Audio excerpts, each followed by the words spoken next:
Welcome, weary traveller, to another journey through the mists of time.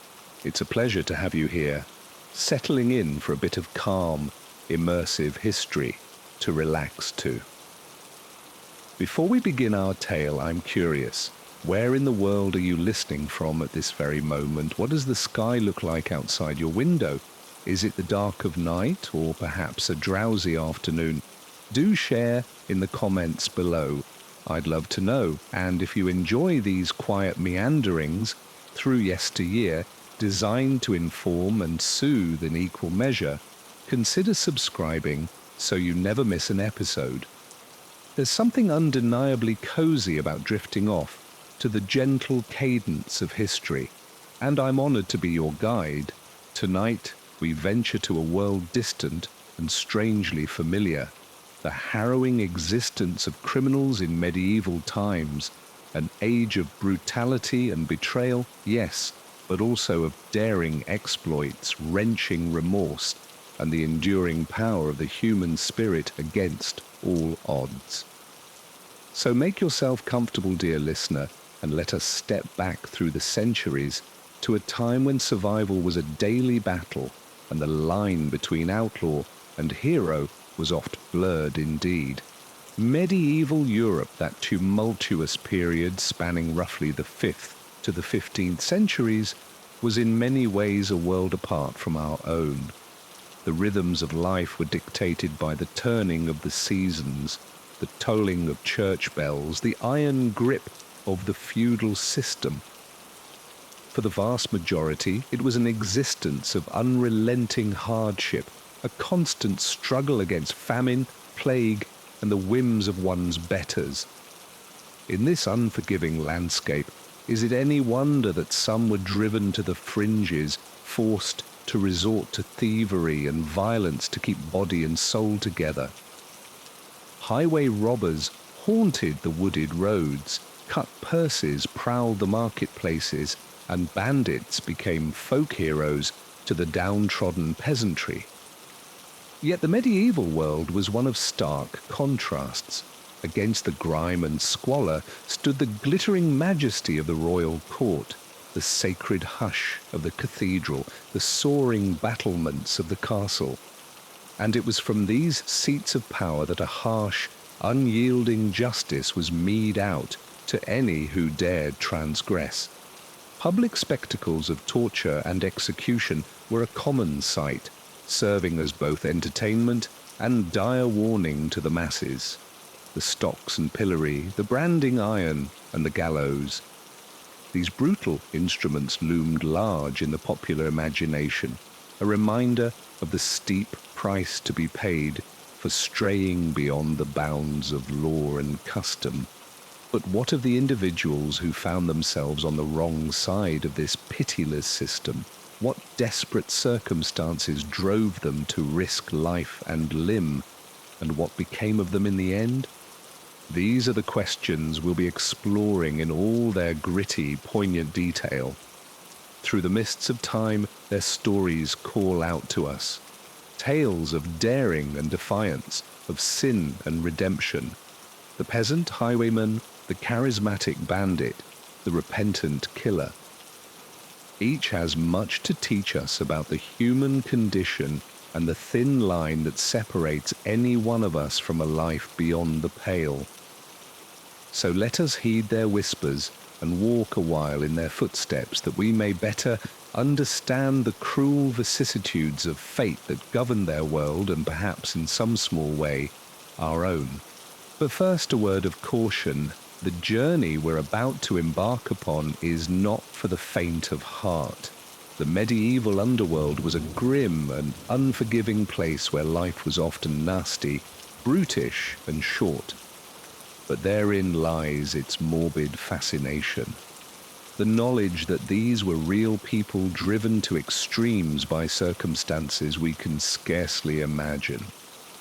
Through the alchemy of storytelling, we can resurrect them for a brief, haunting moment, not to glorify their deeds, but to bear witness to their humanity. So steel yourself, dear listener, for a harrowing descent into the dark heart of the Middle Ages. but take comfort too in the knowledge that these long-ago terrors can no longer touch us. We are safe in the present, wrapped in the hard, won security and civility of our modern age. And yet, as we drift off to sleep tonight, perhaps we'll spare a thought for those less fortunate souls, the ones who lived and died by the sword, the noose, and the iron fist of medieval justice. May their stories endure. A testament to the indomitable human spirit in the face of unimaginable adversity. But I'm getting ahead of myself. Before we plunge headlong into the thick of it, let's take a moment to set the stage. Picture, if you will, the Europe of the 1200s, a patchwork of feudal kingdoms, each ruled by a monarch whose power was absolute in name, if not always in practice. For the vast majority of the population, the peasants, serfs, and villains who toiled in the fields and huddled in thatched hovels, life was a relentless cycle of backbreaking labor and grinding poverty. They were bound to the land, subject to the whims of their lords, and utterly at the mercy of the elements. In times of plenty, they might eke out a meager existence, but all too often their lives were upended by forces beyond their control. A failed harvest could mean starvation. A marauding army could reduce their village to ashes, and always the spectre of disease loomed, the dreaded plague that struck without warning and decimated entire communities. Against this bleak backdrop, is it any wonder that crime flourished? For those on the margins of society, those with nothing left to lose, the lure of the open road and the glint of stolen gold could be impossible to resist. And so they took to the highways and byways. These desperate souls, the outlaws, the brigands, the highwaymen. Some were driven by pure survival instinct, resorting to petty thievery to keep hunger at bay. Others were motivated by a thirst for adventure or a desire to strike back at a system that had left them destitute and powerless.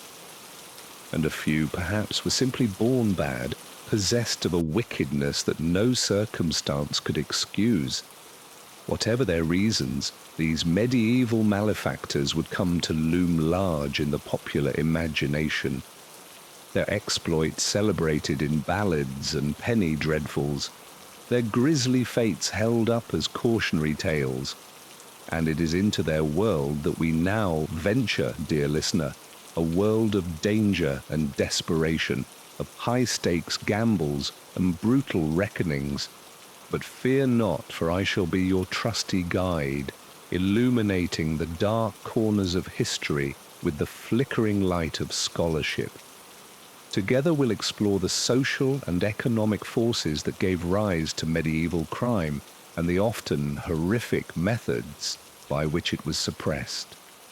We'll meet some of the era's most notorious outlaws, men like Jack Cornwall, the peasant farmer turned highway robber, and Eustace Folville, the aristocratic gang leader with a Robin Hood complex. We'll follow them from their first tentative steps into a life of crime to their eventual downfall, whether at the end of a rope or in a moment of hard-won redemption. Along the way, we'll bear witness to the brutal realities of medieval justice, the grisly spectacles of public torture and execution that served as a warning to would-be wrongdoers. We'll explore the dank and dismal dungeons where the accused awaited their fate, and the ingenious instruments of pain that extracted confessions from the guilty and innocent alike. But we'll also pause to consider the human stories behind the headlines, the tales of love and loss, of hope and despair that animate even the most hardened criminal. For in the end, these were not monsters, but men and women pushed to the brink by a world that offered them precious little mercy. So, Settle in, dear listener, and let us journey back to a time when life was cheap and justice was swift and merciless, a time when the line between hero and villain was often blurred, and the price of survival could be one's very soul. It's a grim and haunting tale, to be sure, but one shot through with moments of courage, compassion, and even dark humor. For in the face of unimaginable adversity, the human spirit has a way of enduring, of finding light in the darkest of places and hope in the most hopeless of circumstances. And so as we embark on this journey through the underworld of medieval Europe, let us do so with an open mind and a compassionate heart. Let us seek to understand rather than judge, to find the humanity in even the most desperate and depraved of our forebears. For in doing so, we may just come to see our own world in a new light, to appreciate the progress we've made and the work that still remains to be done. And perhaps, just perhaps, we'll find a measure of empathy for those who came before us, the lost and the damned, the sinners and the saints who lived and died in a time of unimaginable brutality. But enough of my philosophizing. The hour grows late, and the mists of time beckon. Let us step through the veil, you and I, into a world of cup-hearses and cudgels, of gallows and gibbets, a world where survival was a daily struggle and mercy was in short supply. Welcome, dear listener, to the dark heart of the medieval underworld.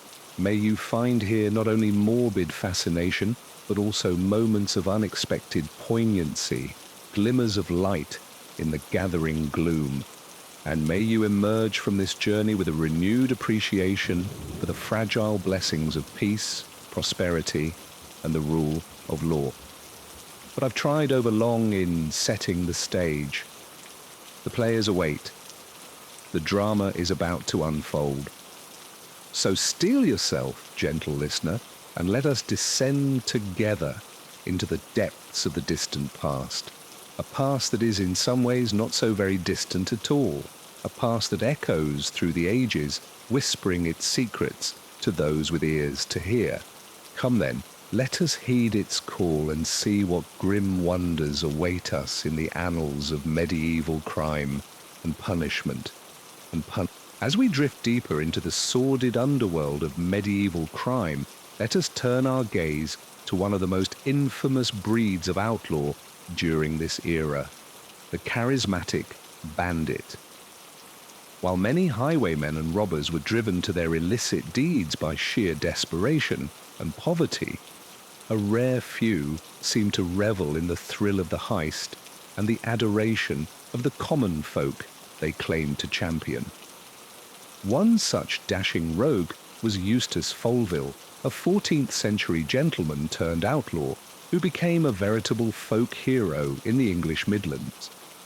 Born into a respectable Leicester family, Folville seemed destined for a life of privilege and comfort. However, a fierce family feud and a taste for rebellion soon set him on a far different path. The tale goes that Folville took up arms against the crown after his cousin was unjustly imprisoned by the sheriff of Nottingham. Vowing revenge, Eustace gathered a loyal gang of men and rode out to make the sheriff pay for his transgressions. In a daring raid, they ambushed and killed the sheriff and several of his men, then melted back into the dense charwood forest that became their refuge. But rather than flee as fugitives, Folville and his band embarked on an audacious new career as robbers with a twist. They began targeting the most reviled figures of the common folk, the tax collectors. In an age of crushing inequality, ruthless collection of taxes and levies was deeply resented by the peasantry who could barely afford to feed their families.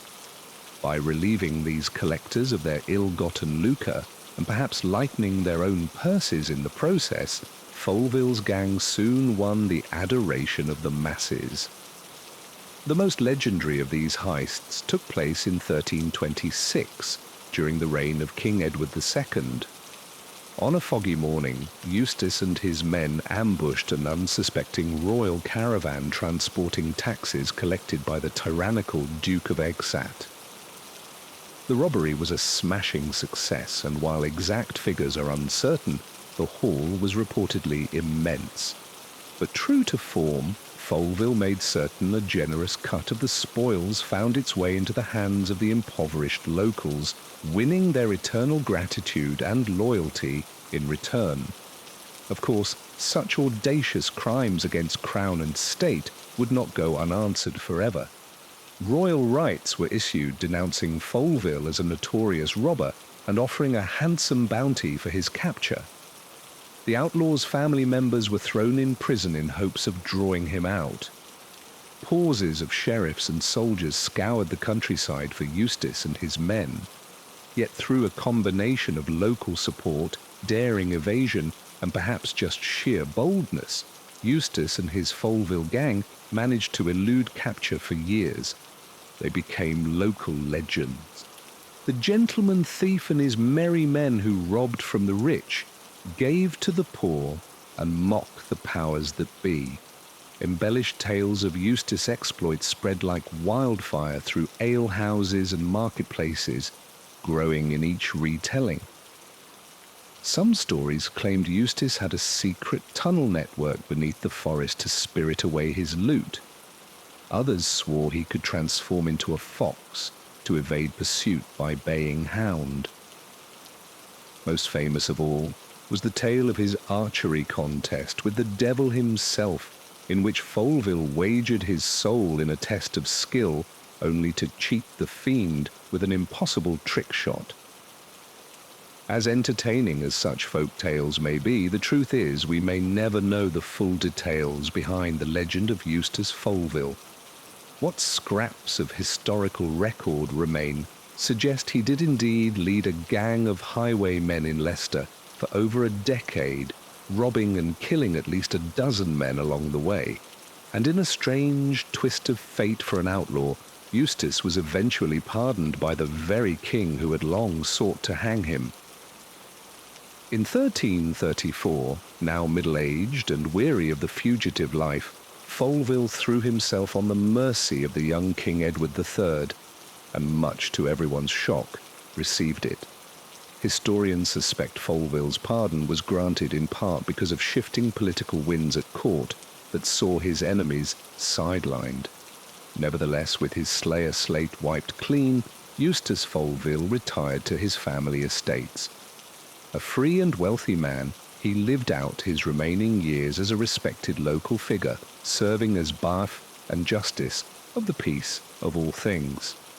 When he died around 1347, he was buried in the Foleville family chapel, his gravestone bearing a jaunty effigy of a sword-bearing knight, the very picture of a medieval gentleman. So, what are we to make of the swashbuckling saga of Eustace Foleville? Was he truly a heroic rogue who stood up for the downtrodden against their oppressors, or just a self-serving thug with a knack for public relations?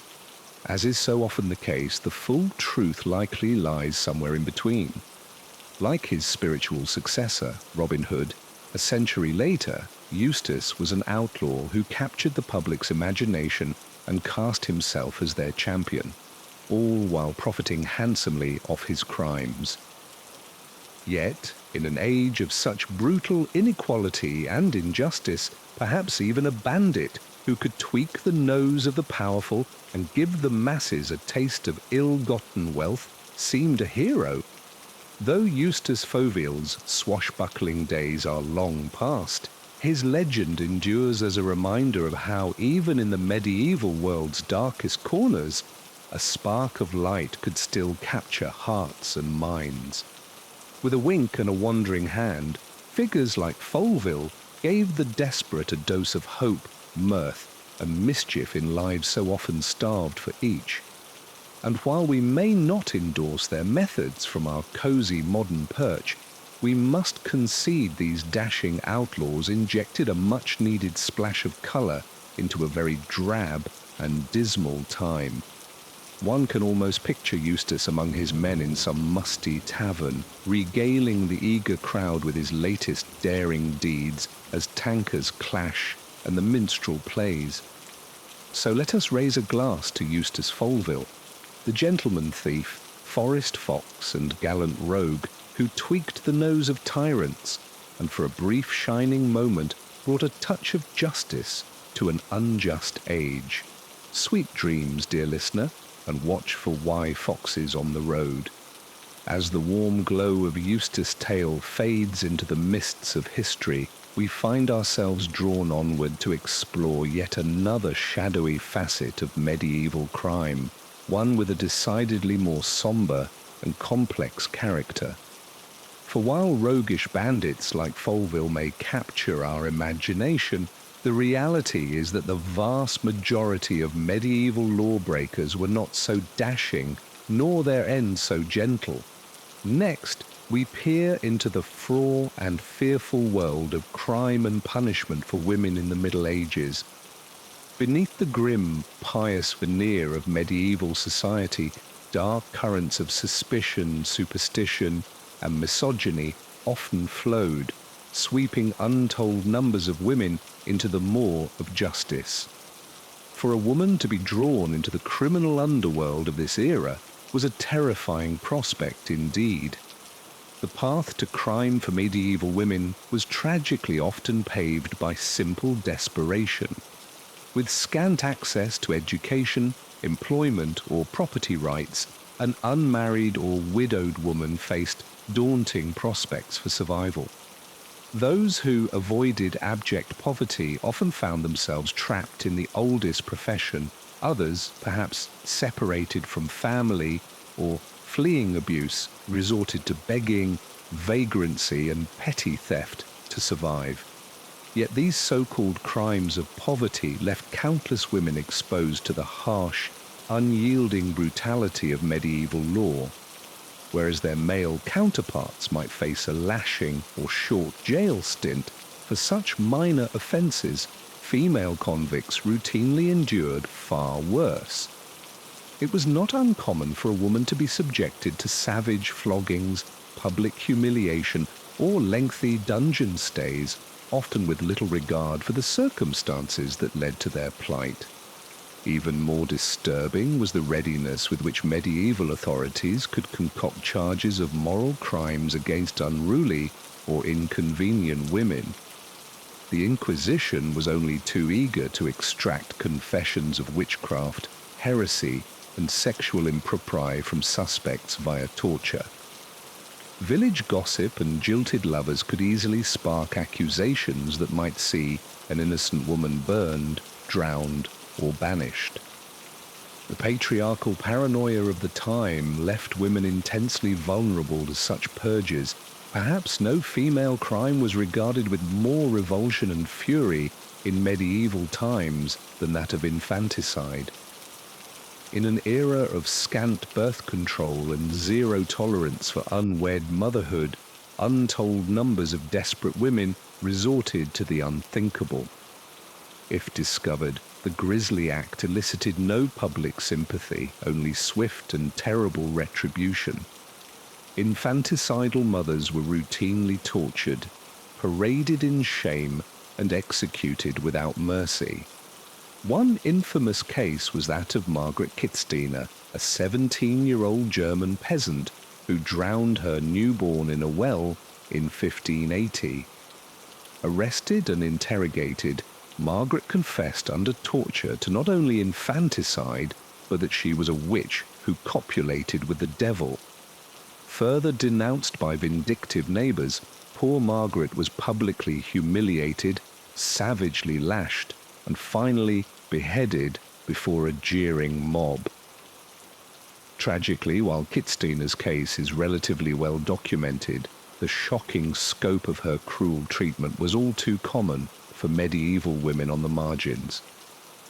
Across Europe, unknown multitudes suffered similar fates for the crime of failing to uphold an unbending patriarchal order.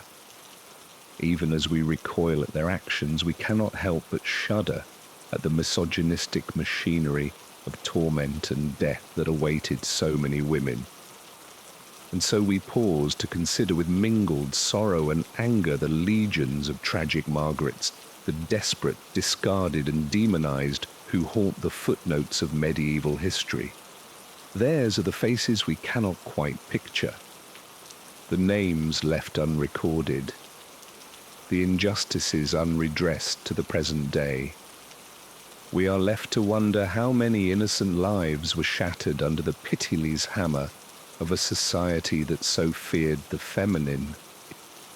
But let us draw some solace as we slip softly into slumber, that we inhabit a world grown, however haltingly, a bit more hospitable and humane for our sisters since those dark days, a world that strives in fits and starts to lift up the fallen and empower the powerless. And while medieval justice remains a nightmare to shudder us awake, with each generation we inch our way toward a brighter dawn. Rest well, weary traveller, and take heart, for you are not alone on this winding, hard-fought road. In the medieval world, the line between life and death was far more tenuous than it is today. With disease, famine, and violence ever-present threats, it's little wonder that some turned to crime out of sheer desperation. The brutal punishments awaiting those caught often proved an insufficient deterrent in the face of knowing hunger or the lure of quick riches. Among the most notorious of these medieval malefactors was Jack Cornwall, a humble peasant farmer who turned to a life of highway robbery in 14th century England. Born into poverty and raised in a ramshackle lavelle, Jack toiled in the fields from sunrise to sunset, breaking his back for the local lord in exchange for a few meagre scraps. As the years ground on, Jack watched his family slowly starve, his once ruddy-cheeked children reduced to little more than skin and bones. Finally, something within him snapped. He could no longer bear to watch his loved ones suffer while the wealthy grew fat off the fruits of his labor. And so Jack hatched a plan as desperate as it was daring. Under cover of darkness, he began weighing wealthy travelers on the lonely forest roads, first with little more than a stout club and a menacing scowl. But as his confidence grew, so too did his ambition. Jack soon graduated to a rusted sword piled from a dead soldier and a tattered black mask to conceal his identity. His modus operandi was simple but effective. Jack would lay in wait behind a blind curve, his lean frame concealed amid the dense underbrush. When a likely mark approached, he would leap out with a fearsome bellow, brandishing his blade and demanding their purse. Most were so startled, they readily complied. In this fashion, Jack Cornwall managed to eke out a living on the margins of society, his ill-gotten gains providing a much-needed supplement to his family's paltry income. For a time, it seemed as though he might actually get away with it until a chance encounter with a wealthy merchant would seal his fate. The portly trader was not so easily cowed as Jack's usual targets. When the highwayman demanded his gold, the merchant drew a dagger from his cloak and lunged at Jack with a speed belying his bulk. Caught off guard, Jack fell backwards, cracking his head on a stone. The last thing he saw as his vision went black was the merchant's face leering over him in triumph. Jack awoke to find himself shackled in a dank, foul-smelling cell, his head throbbing and his mouth cottony with thirst. He languished there for days, the seconds seeming to ooze by in the chilling damp and pestilential rot of his dungeon confines. The rare shafts of light that penetrated his cell came tinged with an ominous, reddish hue, as if the very sun had been stained by the blood of centuries' worth of unfortunate occupant. When the day of his trial finally arrived, Jack was dragged before a court of landed nobles and self-satisfied clerics, their bejeweled fingers and sumptuous robes a sharp contrast to his own filthy rags and gaunt, unshaven features. He knew at once that he could expect no mercy from such an audience. The proceedings were little more than a farce, a foregone conclusion.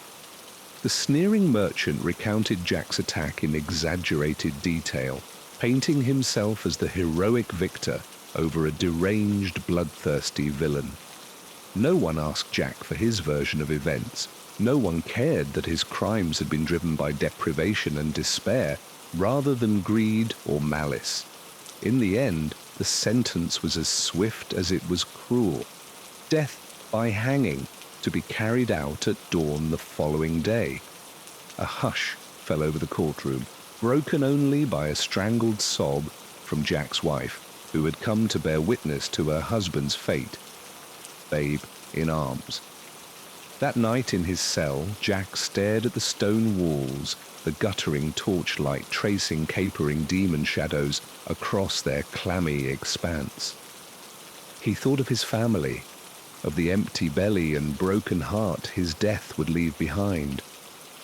Mostly, though, he thought of the bitter unfairness of it all, of the yawning chasm between the haves and have-nots that had swallowed him whole.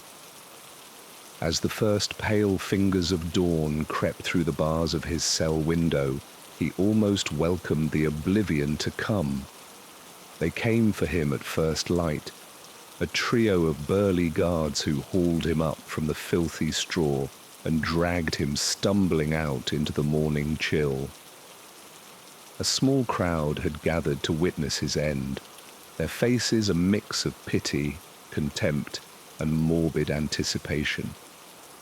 In their midst, he glimpsed his wife, tears streaking her pale cheeks as she clutched their wailing infant son. Jack barely felt the rough hemp of the noose as it settled around his neck. So consumed was he by the anguish in his love's eyes. The hooded executioner muttered a half-hearted prayer, more for the benefit of the spectators than the condemned, and then, with a sudden jerk and a sickening crack, Jack Cornwall, peasant farmer turned highwayman, was no more. Just one more wretched soul ground beneath the wheels of a merciless world. His body was left to twist in the wind as a grim reminder to any who might follow in his footsteps, a forlorn human scarecrow unheeded by the circling carrying birds.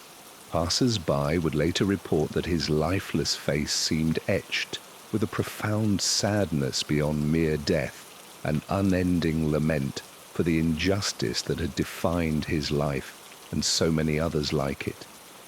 In time, Jack's story would fade from memory, lost amid the numberless ranks of the downtrodden and desperate. But for a fleeting moment, his name had stood as a symbol of defiance against a world stacked hopelessly against the lowly likes of him. A small, flickering light of resistance in an age of darkness. Such public spectacles of harsh justice were all too common in medieval Europe. In an era without a formal police force or systematic means of law enforcement, grisly punishments were seen as a necessary deterrent to keep the discontented rabble in line. The logic was brutally simple. An example horrific enough and others would think twice before straying into crime, and so miscreants might find themselves subjected to a litany of stomach-churning tortures.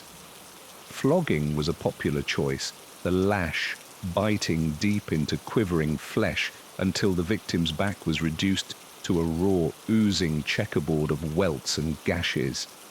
The stocks and pillory were also much in vogue, leaving the guilty party vulnerable to whatever humiliations or abuse a vengeful public might rain down upon them. Other punishments were more psychologically cruel than physically agonizing. Branding, for instance, ensured that a criminal would be forever marked as an outcast, shunned by respectable society. no matter how sincerely they might repent. Likewise, mutilations, the severing of a hand or splitting of the nose, left the offender permanently disfigured, an embodied cautionary tale against the wages of sin. Perhaps most feared of all was the spectre of gibbeting, having one's corpse tarred and encased in a wrought-iron cage left to sway in the breeze at a crossroads or other public place, to decompose in full view of the world, carrying birds pecking at your rotting features as your empty eye sockets stared in mute accusation at passers-by. It was a fate too chilling to contemplate. But such was the way of justice in an age of cruelty and caprice. When life was so often nasty, brutish and short, what were a few more horrors heaped upon the heads of the damned? The medieval mind saw in such punishments not just retribution, but a macabre form of theatre, a morality play written in blood and agony to keep a sting underclass in check. Of course, not all who ran afoul of the law faced such a grim and ignoble end. Those with wealth or status could often negotiate for lighter sentences or wriggle out of consequences altogether. The poor, however, people like Jack Cornwall, enjoyed no such privilege. For them, even a minor infraction could spell disaster. A one-way ticket to the noose or the torturer's rack. And so they crowded into dank, miserable dungeons, the forsaken and fawn byproducts of a society built on ruthless hierarchy. There, in the shadow-haunted bowels of medieval castles, a special hell awaited those unfortunate enough to find themselves at the mercy of the law. It is difficult for us now to conceive of the abject horror of those cramped stone olettes, where prisoners huddled together in the dark, forgotten by the world above. The lucky ones might have a tiny barred window high up the wall, admitting a single anemic shaft of light.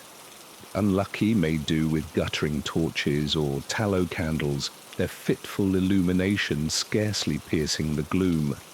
The stench in those underground warren was unimaginable, a noxious melange of unwashed bodies, overflowing chamber pots, and mouldering food scraps. Vermin skewered underfoot, grown fat and bold on the prisoners' leings. The damp chills seeped into the marrow of one's bones, inescapable and soul-wearing. But worse than the physical privations were the muffled echoes of despair that reverberated through those clammy corridors. At all hours, the faint sounds of sobbing, raving, and piteous pleading wafted from behind the iron-banded doors. The cries of men and women pushed beyond the limits of sanity and endurance, their minds shattered by unrelenting misery. Many left their mark on those walls in desperate scratchings, a name, a plea, or a crude etching of a lost loved one's face. Poignant reminders that real human beings had suffered and languished in those hellish confines. Some of those graffitied messages still survive today, faded and worn but still legible. Ghostly whisperings from a distant age of sorrow. Few prisoners emerged from such nightmarish captivity unscathed. Even those who managed to avoid the worst tortures were often broken in body and spirit, aged beyond their years by the unremitting trauma of their confinement. Some simply wasted away, succumbing to disease or starvation, unmourned and forgotten in the dark. Others took their own lives, unable to bear another day in such purgatory. They hang themselves with knotted bed sheets, or dash their heads against the unyielding stone until blessed oblivion claimed them. Such was the ferocious tenacity of the human will to suffer that these acts of self-annihilation were often the only form of agency left to the damned. But amidst all this anguish and abasement, there were also fleeting moments of grim solidarity. Prisoners would sometimes band together, sharing what meager scraps of food or comfort they could muster. They would tell each other stories or sing bored songs to keep despair at bay, their defiant laughter ringing out in the feed darkness like a herald of unbroken spirit. In the dungeons, the usual barriers of class and status melted away. A common wretchedness bound the inmates together, from lowly pickpocket to disgraced nobleman. All were equals in the eyes of the dank stone walls and scurrying rats. And in that shared degradation, they found a strange sort of kinship, a reminder that even in the depths of misery, humanity endures. For most, of course, it was but a temporary reprieve. The grim fates that awaited them beyond the dungeon walls loomed ever present, an inescapable doom. But for a few precious moments, in that camaraderie of the damned, they could forget the horror of their lot and feel a little less alone in the uncaring void of a brutal world.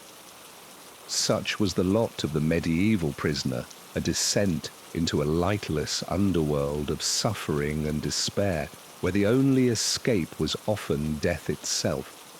And yet even in that abyss of torment, the indomitable human spirit flickered on, an ember of defiance amidst the all-consuming dark. But not all those who ran afoul of the law were doomed to such a bleak and anonymous end. Some, through a combination of wit, daring, and sheer brazenness, managed to carve out a strange sort of celebrity for themselves, becoming the stuff of tavern songs and whispered legend.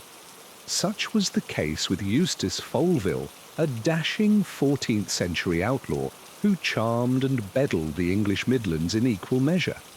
Born to a once proud family fallen on hard times, young Eustace seemed destined for a life of gentile poverty and obscurity, but a sting resentment burned in his breast, a sense that the world owed him more than the meagre lot he'd been handed. And so, like many a desperate man before him, Eustace turned to a life of crime. But where others resorted to brute force and crude banditry, Folville employed a rakish charm and keen wit that soon made him the talk of the Shire. With a band of loyal followers at his back, he set about relieving wealthy travellers of their gold with a smile and a courtly bow. But Eustace Folville was no common thief. He saw himself as a sort of Robin Hood figure, a dashing rogue who robbed from the rich to give to the poor. Though in truth he kept a healthy portion for himself. He cultivated an air of gentility, donning fine clothes and presenting himself as a wronged nobleman forced into outlay by cruel circumstance. This carefully crafted persona served him well. Tales of his exploits spread far and wide, often growing in the telling. Peasants whispered admiringly of the gallant highwayman who had beaten the wealthy at their own game, while ladies swooned at the thought of a dangerous but alluring rogue. Even some of his victims couldn't help but be charmed by his silver tongue and dashing demeanour. But Folville's specialty was harassing the tax collectors and agents of the Crown, a risky business that nonetheless earned him folk hero status among the overtaxed populace. He and his men would lay in wait along forest roads, springing out to ambush the unsuspecting officials and relieve them of their heavy chests of coin. These daring raids became the stuff of legend. Eustace's merry band always seeming to melt back into the greenwood before the sheriff's men could catch their scent. The people revelled in these stories of the Wye outlaws putting one over on the grasping royal authorities. In Eustace Folville, they found a vicarious champion against the crushing weight of the feudal system. Of course, the powers that be were less than amused by Folville's antics. They pursued him doggedly, eager to make an example of this brazen upstart who dared to flout their authority. But Eustace always seemed to stay one step ahead, foiling their traps with cunning ruse and harrowing narrow escapes. Once it's said he allowed himself to be captured, only to slip his bonds at the last minute and lead his flustered pursuers on a merry chase through a nearby village, vaulting fences and shimmying up drain pipes as they blundered along behind. By the time they thought to corral him, he had vanished into the ether, his mocking laughter echoing behind him. Another time, cornered in a disreputable tavern, Eustace allegedly donned a habit and blacked out his teeth with soot, posing as an adult old monk. When the sheriff's men came calling, he confounded them with crazed gibberish and lurching capering until they left in consternation, never realizing how close they'd come to their quarry. Such bold escapades only burnished Folville's aura of rakish invincibility. In the popular imagination, he took on the dimensions of a figure of myth and romance, a gallant, laughing cavalier who played the mighty for fools and always got the better of his bumbling pursuers. No degenerate cutthroat he, but a proper gentleman of the road. But of course, the reality was likely a good deal less rosy. For all his flair and panache, Eustace was still a hunted man, forced to live on the margins and in the margins and constant fear of capture. And while he played at being a friend to the downtrodden, his depredations often left honest travellers and merchants impoverished and reeling. Yet even this could not completely dim his lustre in the eyes of a people desperate for any glimmer of hope or defiance in a bleak and oppressive world. In Eustace Folville, they found a dashing avatar onto whom they could project their own fantasies of resistance and wish fulfillment. His legend grew to overshadow the squalid realities of his trade. And in this perhaps there is a lesson about the human capacity for myth-making, the eternal yearning for romance and heroes, even in the midst of misery. Faced with the grinding brutalities of a world arrayed against them, the common folk sought solace in tall tales and the comforting lie of the noble outlaw. For Eustace Folville, charming predator, gallant rogue, enigma wrapped in homespun legend, may have been in large part a creation of desperate imagination. But in giving life to his fanciful exploits, his admirers also nurtured the embers of their. As we've seen, the life of a medieval criminal was often nasty, brutish, and short. But amid all the cruelty and squalor, there were glimmers of humanity, even among the most notorious outlaws. Take the story of Robert of Alton, a disgraced knight who terrorized 13th century England. Born to a noble family, Robert seemed destined for a life of chivalry and honor. But war had other plans. While fighting in France, he committed unspeakable atrocities against civilians, burning villages, slaughtering women and children. The carnage fractured his mind.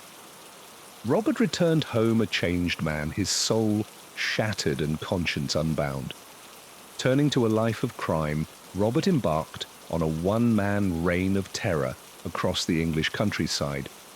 No traveller was safe from his ambushes. He killed indiscriminately, driven by some inner torment. The crown put a handsome bounty on the mad knight's head. But Robert's cunning and brutality kept him one step ahead of the law, until one cold autumn evening when his luck finally ran out.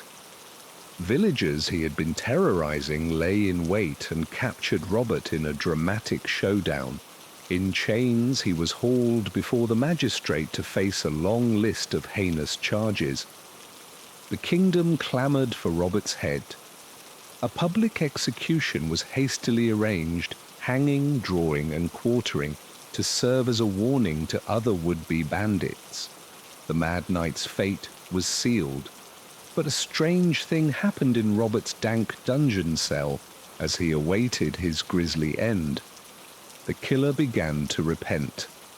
According to legend, Robert furiously wrote his life story on mouldy parchment by the light of a single candle. In shaky prose, he confessed his sins and begged for God's mercy. Robert's 11th-hour conversion became the talk of the town. Could such an evil man truly be saved? The debate raged as the execution loomed. Chroniclers say a priest snuck into the dungeon and heard the knight's last confession, administering final rites. Grim crowds gathered for Robert's hanging at dawn, eager to see the notorious killer receive justice. But the broken man who stood before them was not the same defiant outlaw.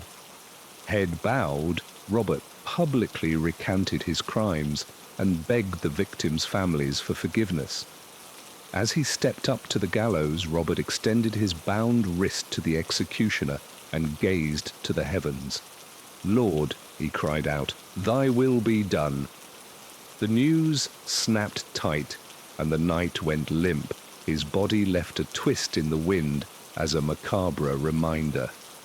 Robert's story was a medieval sensation, the murderer who found God in his darkest hour. His crude autobiography was copied and passed around, becoming an early true crime bestseller.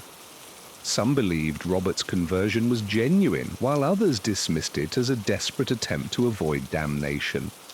But in a world with so little mercy, even a glimmer of redemption captured the public's imagination.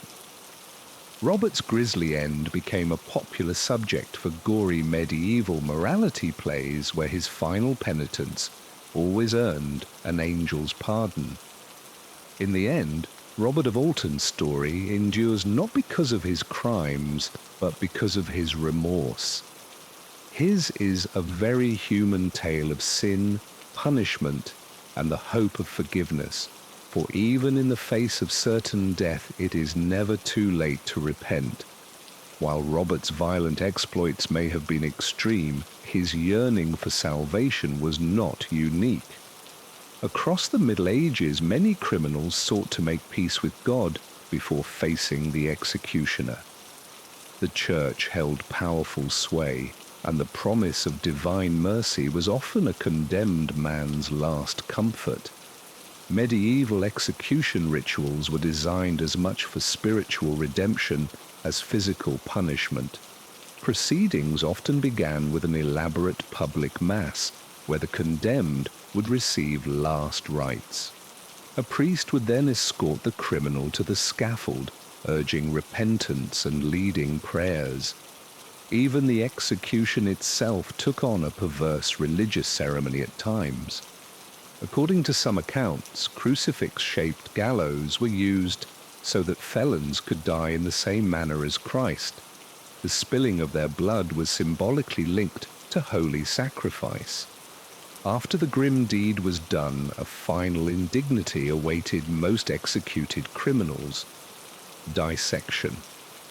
Since they often died in a state of sin, their corpses were considered property of the state to dispose of as it saw fit. Many were handed over to the medical schools for crude anatomy lessons. Others were gibbeted, left to rot in iron cages as a warning. But not all criminals were resigned to a grisly public death or anonymous dissection. Right up until the end, some violently resisted their fate, making desperate bids for escape or rescue.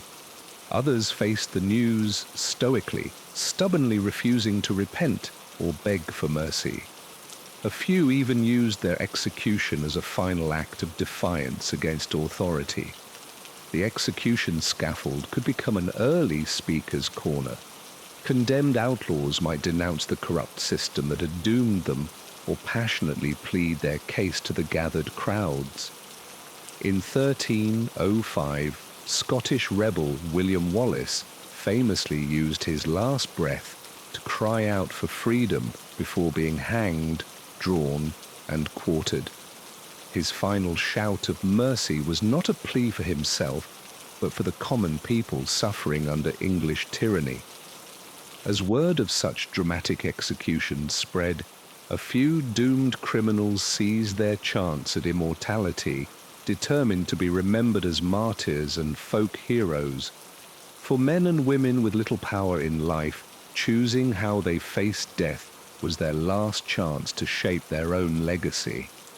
So while the violent lives of medieval criminals often ended at the scaffold, their stories lived on, whispered around campfires, scribbled in chronicles, and enacted on festival stages.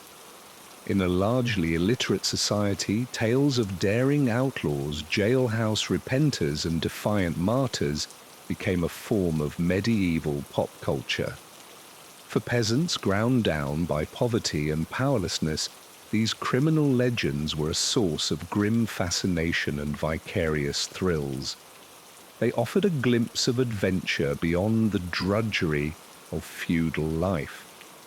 And in some cases, they provided a subtle outlet for social criticism, a commoner's eye view of injustice.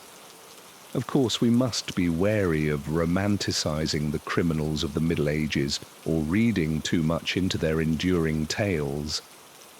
Most were desperate outcasts, not dashing rogues, and their victims' suffering was all too real. But in a world with so little empathy for the poor and powerless, even their grisly stories found an eager audience. So what are we to make of the brutal lives of medieval criminals in the end?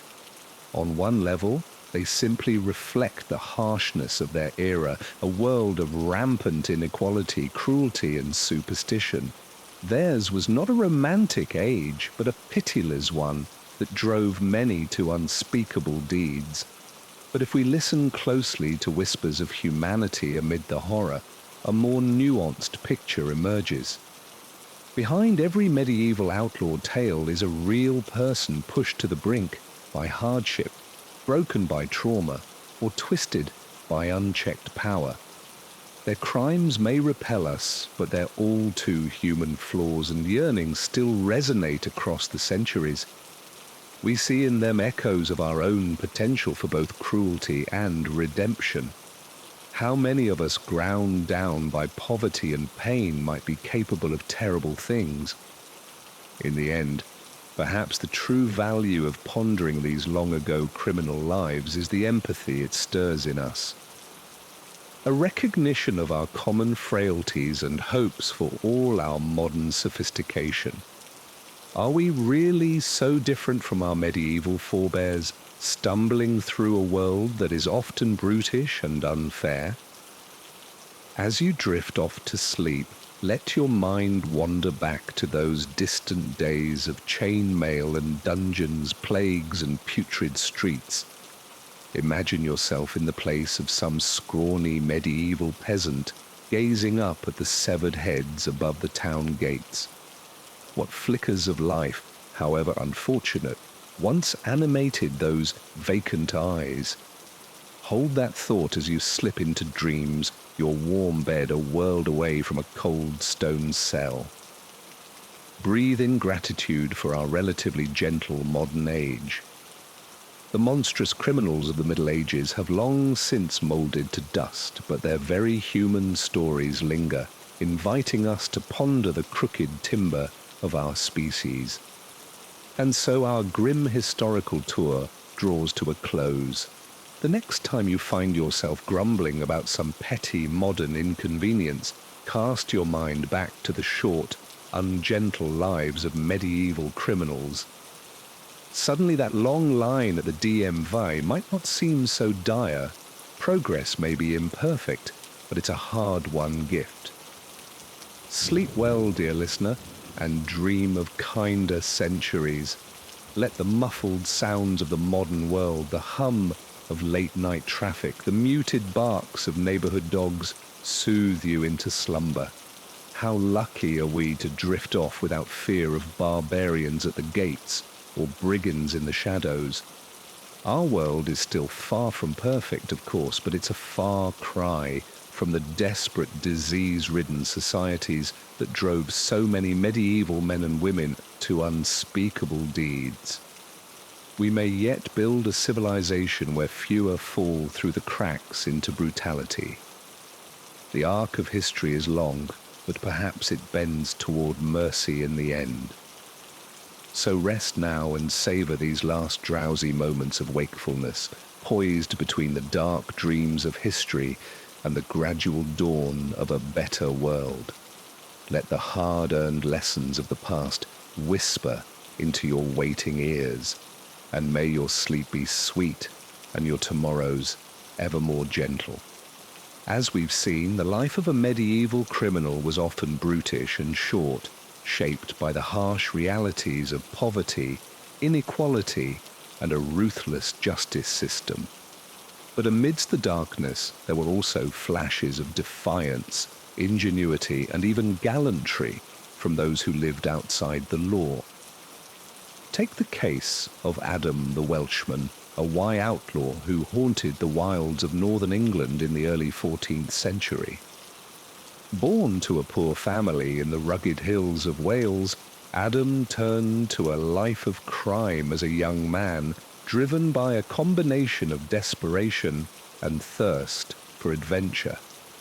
With a band of loyal followers, Adam made a name for himself as a kind of Robin Hood figure, renowned for his daring heists against wealthy travelers and his generosity to the poor peasants who sheltered him. His exploits became the stuff of folklore. It was said he could disappear into the forest like a ghost, that he had a magic cloak that made him invisible, that he could charm the coins out of any man's purse with his quick wit and silver tongue. But the reality was likely far less romantic. Life on the run was cold, hungry, and perilous. Adam and his men slept rough in the woods in constant fear of capture. They relied on a network of secret caves and sympathetic villages to evade the authorities. And when they did strike, it was often with ruthless efficiency, leaving a trail of bodies and terrified survivors in their wake. For years, Adam managed to stay one step ahead of the law. Even as his notoriety grew, the local sheriffs put a bounty on his head and hired special constables to track him down. But Adam was a cunning adversary. He bribed officials, intimidated witnesses, and eliminated traitors within his own gang to protect himself. However, as with most outlaws, Adam's luck eventually ran out.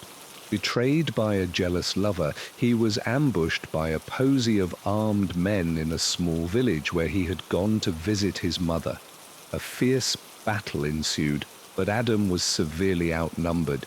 He was captured and marched back to the nearest town in chains to stand trial. In the makeshift courtroom, Adam stood before the local magistrate. His face bruised and bloodied, his wrists raw from his shackles. The charges against him were read out: murder, robbery, extortion, and an array of other crimes. The crowd that packed the room jerried and hissed, hungry for justice. But even in this dire moment, Adam remained defiant.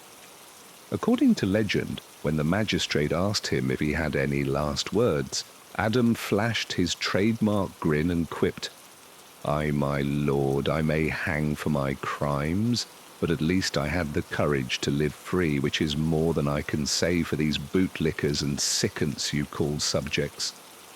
The magistrate was not amused. He sentenced Adam to be hanged until dead, his body to be displayed as a warning to other would-be brigands.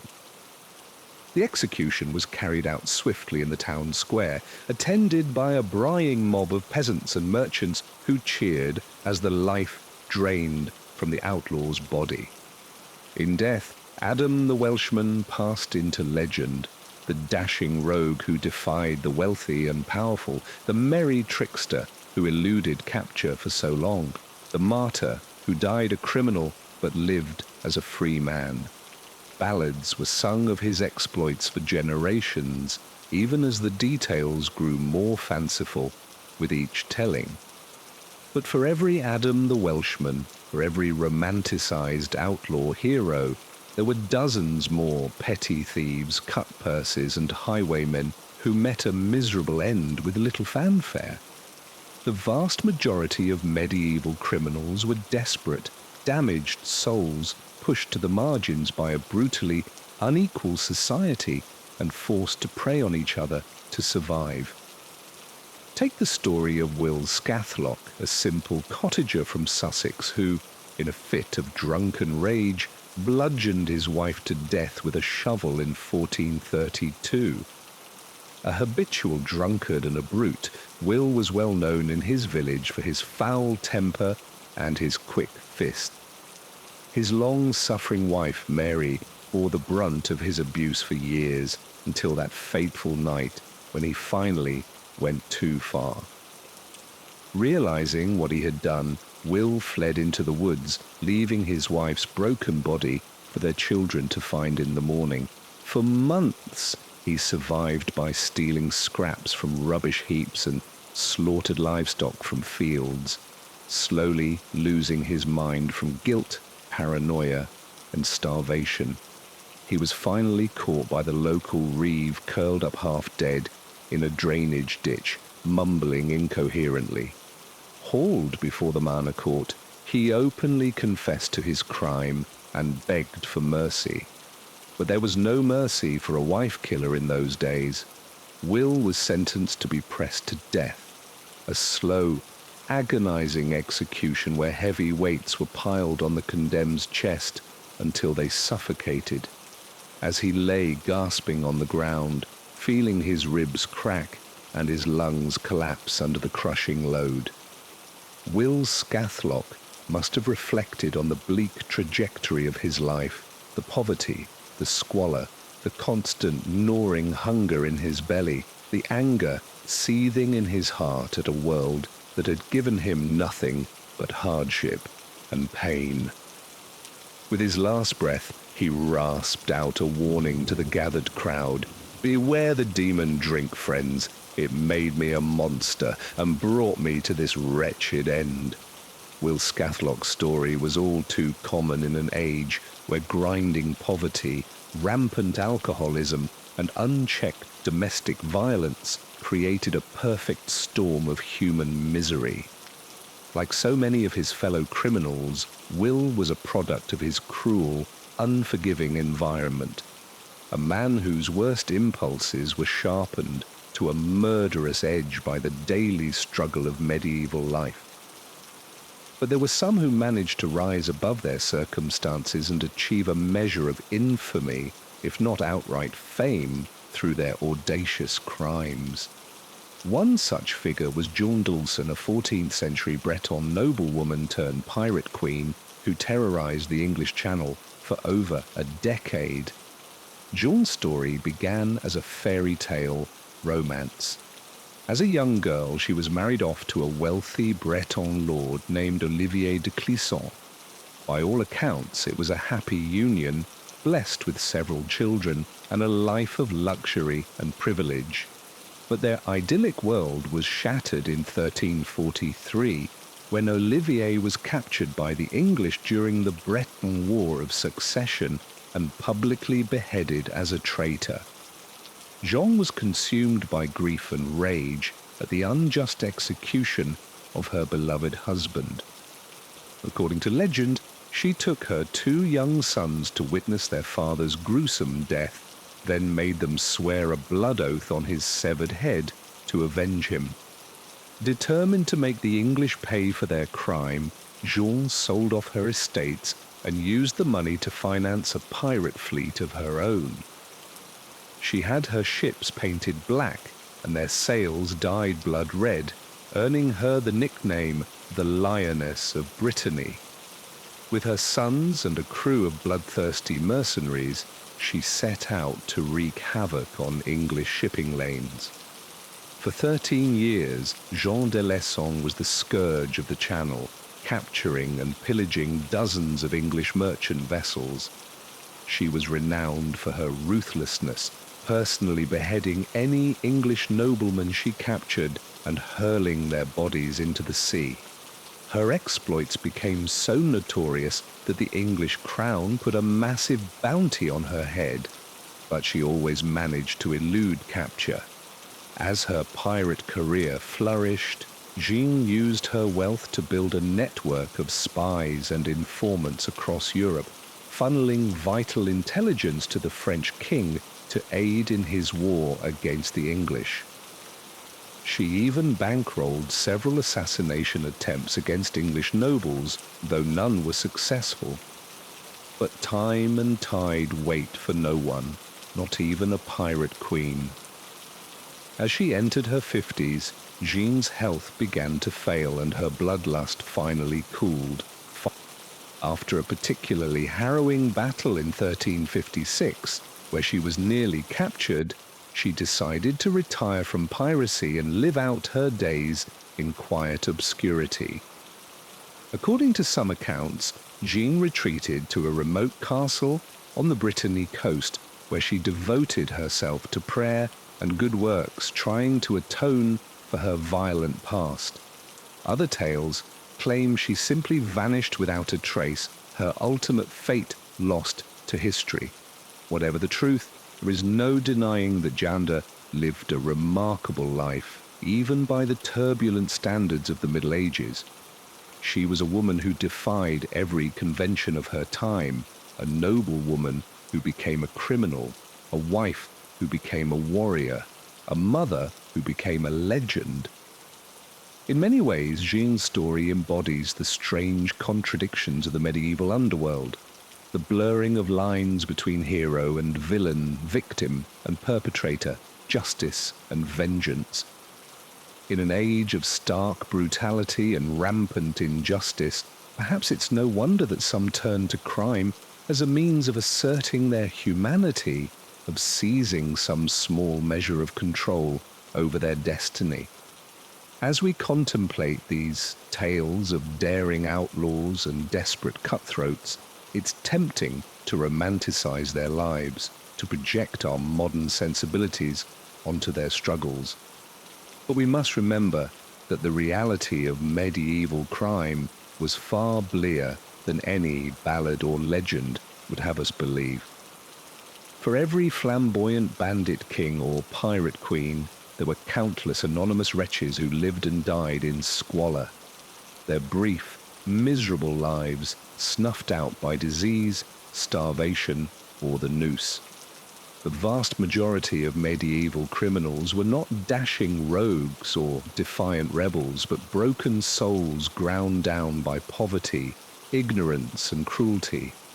And yet, even in the darkest corners of the medieval underworld, there are glimmers of something achingly human, moments of courage, compassion, and even gallows humor in the face of unimaginable adversity. These were people who, for all their flaws and failings, fought tooth and nail to carve out some small space for themselves in a world that had no place for them. As we drift off to sleep, let us spare a thought for these long-lost souls, the peasant thieves and vagabond rogues, the highwaymen and cutpurses, the smugglers and pirates, and all the other forgotten outlaws of the Middle Ages. May their restless spirits find some measure of peace in the silence of the grave, and may their stories endure as a testament to the indomitable human will to survive even in the darkest of times. And so we come to the end of our journey through the shadowy underbelly of medieval Europe. From the blood-soaked fields of England to the storm-tossed coasts of Brittany, we have followed in the footsteps of those who lived and died outside the law, those who dared to defy the harsh dictates of their time. It has been a grim and harrowing tale, to be sure, a catalogue of cruelty, desperation, and violence that speaks to the darkest impulses of the human heart. but it is also a profoundly human story, one that resonates across the centuries and reminds us of the common threads that bind us all.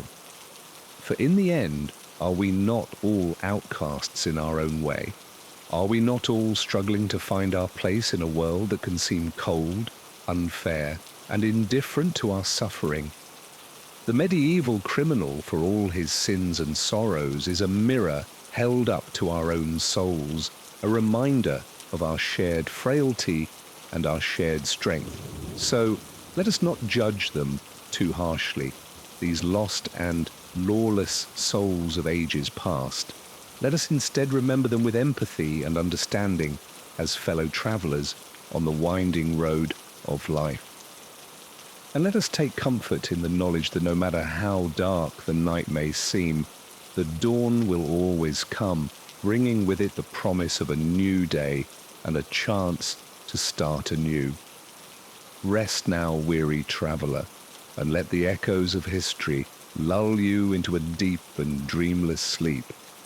May you find solace in the knowledge that you are not alone, that your struggles and triumphs are woven into the great tapestry of human experience. And may you wake refreshed and renewed, ready to face the challenges of your own time with the same courage, resilience, and indomitable spirit that sustained our ancestors through the darkest of ages. Good night, dear listener, and sweet dreams. The outlaws of old bid you peace and rest until we meet again on the winding road of history.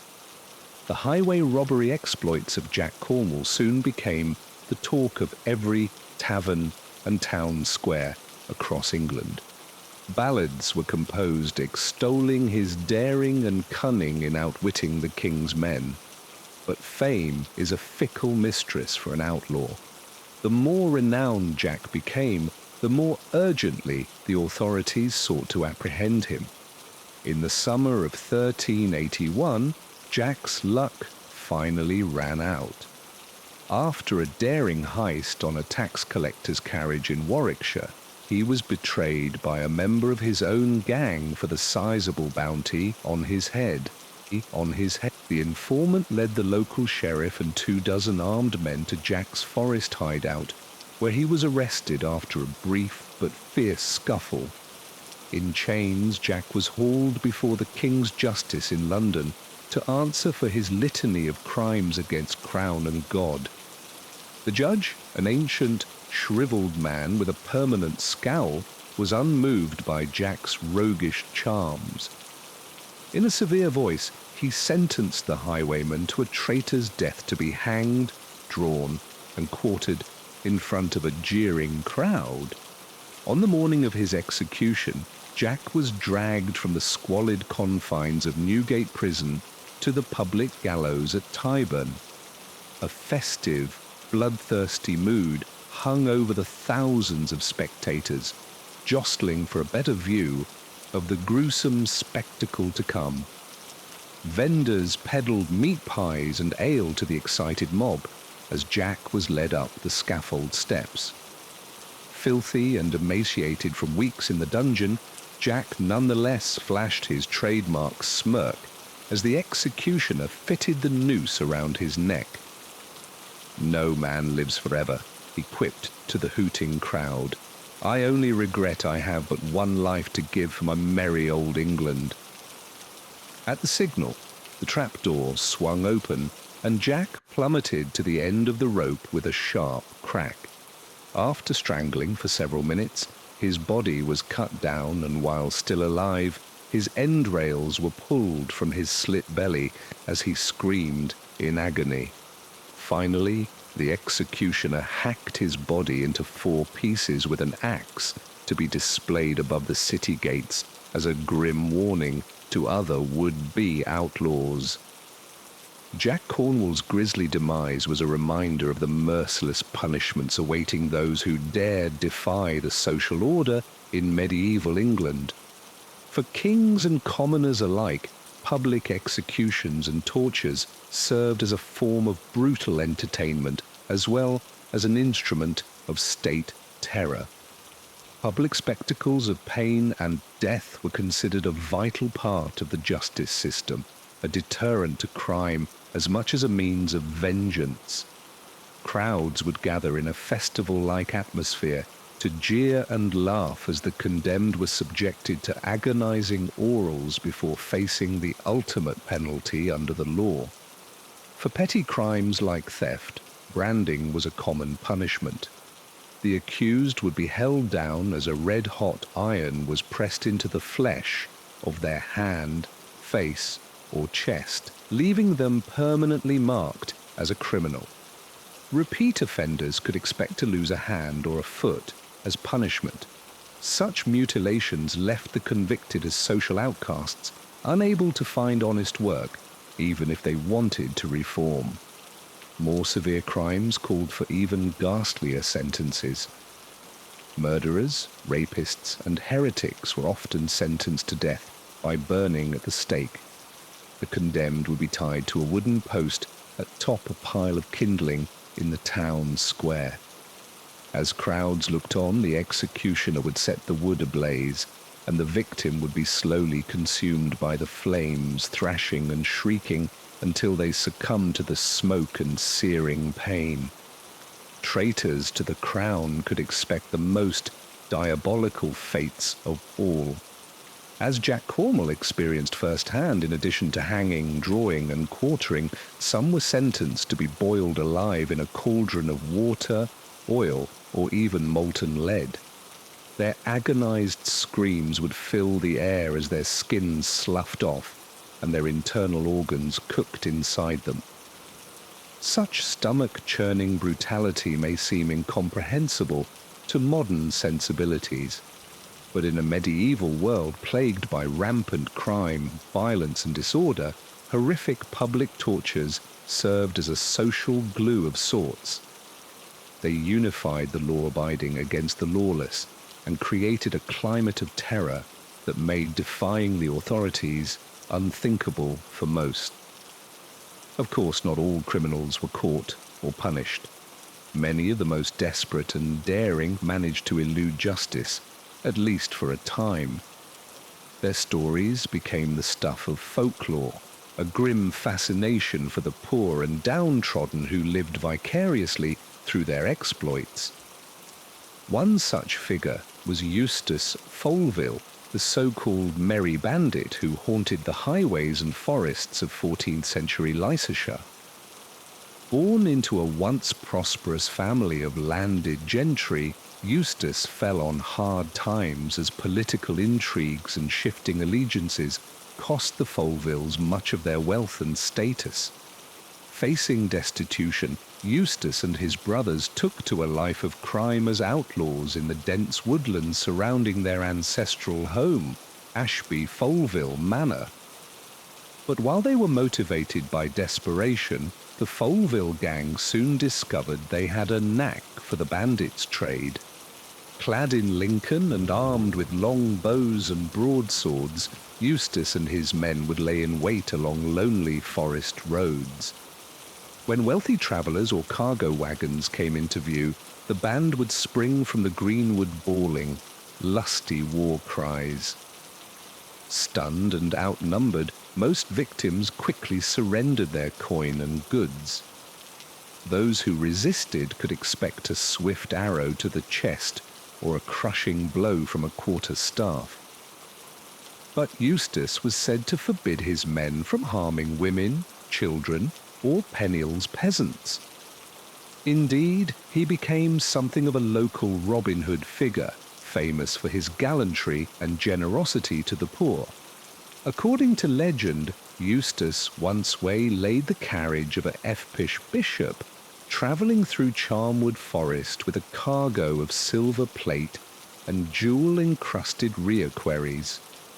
Disguised as a simple woodcutter, Eustace led the pompous prelate into the outlaw's trap, then forced him at sword point to hand over his treasures and consume a supper of humble bacon, beans, and black bread. Eustace then let the red-faced bishop go with a playful swat on the rear from his broadsword and a stern warning to mend his greedy ways.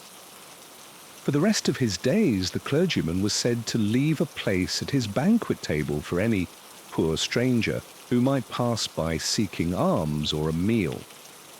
Such chivalrous capers earned Eustace the admiration of the peasantry and the eye of the authorities in equal measure. Ballads and poems celebrating his exploits spread his fame far and wide, but they also drew the attention of the Sheriff of Nottingham, who became determined to bring the Foleville gang to justice. The net of the law gradually tightened around the outlaws. Several bloody skirmishes erupted between the bandits and the sheriff's men in the forest, leaving dead and wounded on both sides. Eustace himself barely escaped capture more than once, melting like a ghost into the misty greenwood as pursuers blundered by yards away. But Eustace Foleville's freewheeling bandit life could not last forever. After a long manhunt, he was finally cornered at a remote inn and arrested after a brief but fierce sword fight left him wounded and exhausted. Tried and convicted of a laundry list of crimes, Eustace was sentenced to death by hanging at Nottingham Castle. According to some accounts, he was offered a last-minute pardon if he agreed to reveal the whereabouts of his buried loot. "Keep your pardon," Eustace reportedly scoffed, "for I've lived as a free man, and I'll die as one. Let the poor keep what I've given them and be glad of it." With those defiant words, Eustace Foleville stepped bravely onto the gallows trapdoor and plunged to his death, entering the realm of legend as surely as any figure from the misty past. His short, merry life and violent end embodied the brutal realities and romantic ideals of the medieval outlaw in equal measure. Of course, the experiences of male outlaws like Eustace Foleville tell only part of the story of medieval crime and punishment. For women in the Middle Ages, the justice system could be even more cruel and unforgiving, the pat. As we've seen, the brutal realities of medieval crime and punishment were intimately intertwined with the harsh social conditions of the time. Grinding poverty, unchecked disease, and a rigid class hierarchy pushed many to the margins of society, where a life of crime offered the only hope of survival. In this unforgiving world, even petty offences could result in horrific torture and gruesome public execution as the ruling class sought to maintain order through terror. One of the most iconic figures of the medieval underworld was the highwayman, a daring bandit who lay in wait along the lonely roads to ambush unsuspecting travellers. These desperate outlaws came from all walks of life, driven to crime by circumstance and opportunity. Some were fallen nobles or disgraced knights, others simple peasants or fugitive serfs seeking to escape the crushing burdens of feudal servitude. Perhaps no highwayman embodied this archetype more than the infamous Jack Cornwall, whose blood-soaked exploit struck fear into the hearts of wealthy merchants and clerics across 14th century England. Born into grinding poverty, Jack watched helplessly as his family's meagre farm was seized by the local lord for failure to pay taxes. With nothing left to lose, he took to the highways with a small band of fellow outcasts, determined to exact revenge on the system that had stripped him of land and livelihood. For years, Jack and his gang terrorized the roads of southern England, targeting rich pilgrims, tax collectors, and noble retinues flush with valuables. Cloaked by darkness and the thick forests lining the muddy thoroughfares, they would spring from concealment, swords drawn and faces masked, to quickly overwhelm their startled quarry. Those who surrendered were often roughed up and robbed blind, their coin purses and jewels ripped away to fill the bandits' coffers. But anyone who dared resist could expect a swift and bloody end on the edge of Jack's merciless blade. As their notoriety grew, Jack's band soon attracted scores of the region's poor and dispossessed, swelling their ranks and allowing them to attempt even bolder heists. Dodging the patrols of the local sheriffs and ducking in and out of forest sanctuaries, they ran a sly guerrilla campaign that made them folk heroes to the downtrodden peasantry. Songs and stories spread of Jack Cornwall's cunning exploits and his knack for humiliating the haughty elite, even as he fattened the purses of widows and orphans with his spoils. But no outlaw could escape justice forever in medieval England, where the crown was determined to make grisly examples of all who challenged its power. After one daring raid too many, Jack and his men were finally surrounded by a vast posy of sheriffs, hunters, and night trackers, all eager to collect the sizable bounty on the highwaymen's heads. In the fierce battle that followed, most of the gang was cut down in a desperate last stand.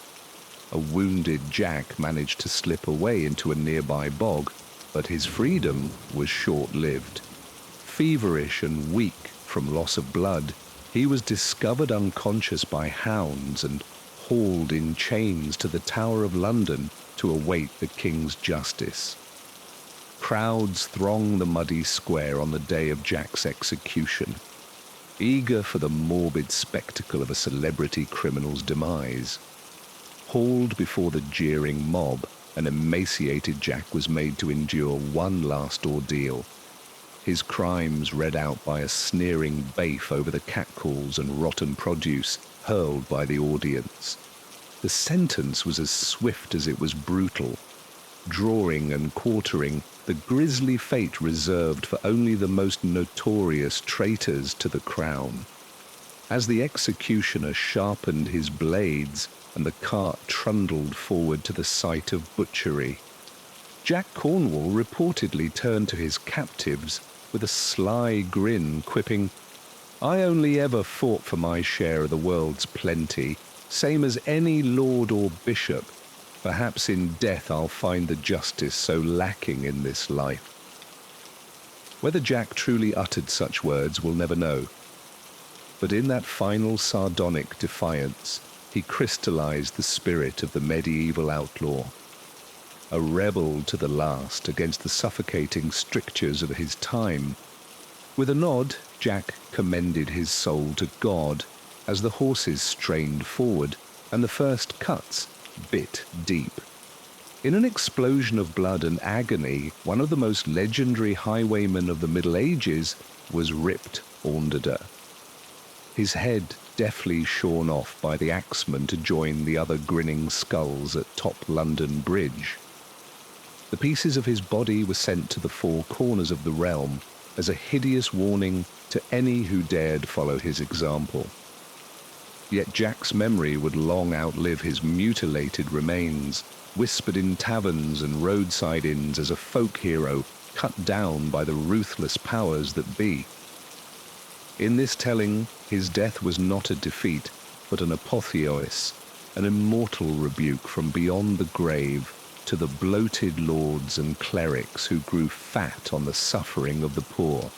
While Jack Cornwall's tale is certainly one of the more colourful in the annals of medieval crime, it reflects the dismal fates that awaited most who ran afoul of the law in this era. The brutality of the highwayman's trade was more than matched by the savagery of the punishments dispensed to those who got caught.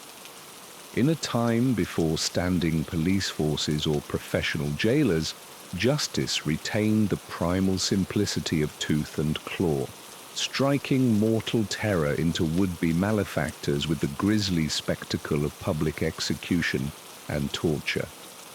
Across medieval Europe, town squares and castle courtyards routinely played host to the stomach-churning theatrics of criminal sentencing, as crowds bar for blood and pulpit rang with stern imprecations.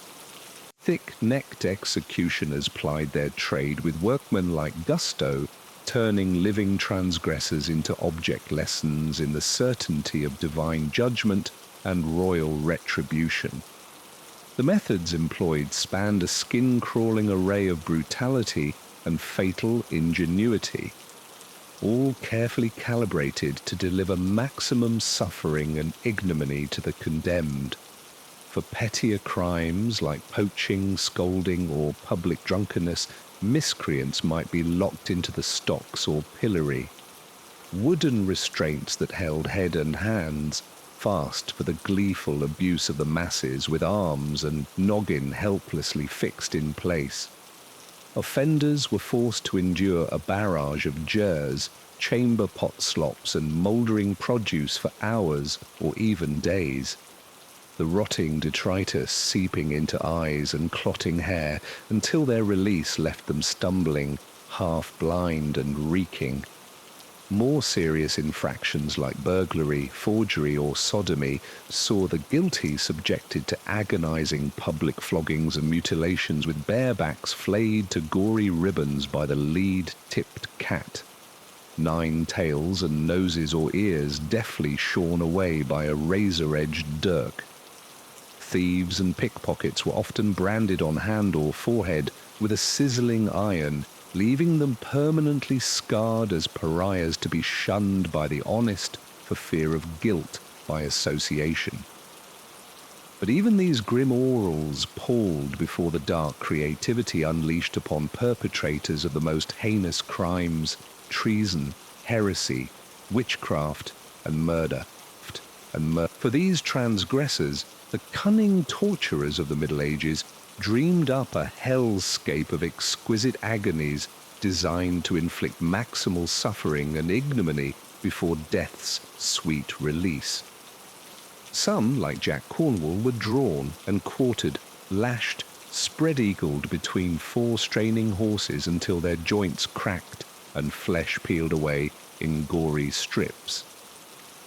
Others suffered the red-hot pincers and tongs of branding, their skin crisping and bubbling as the unyielding metal seared deep.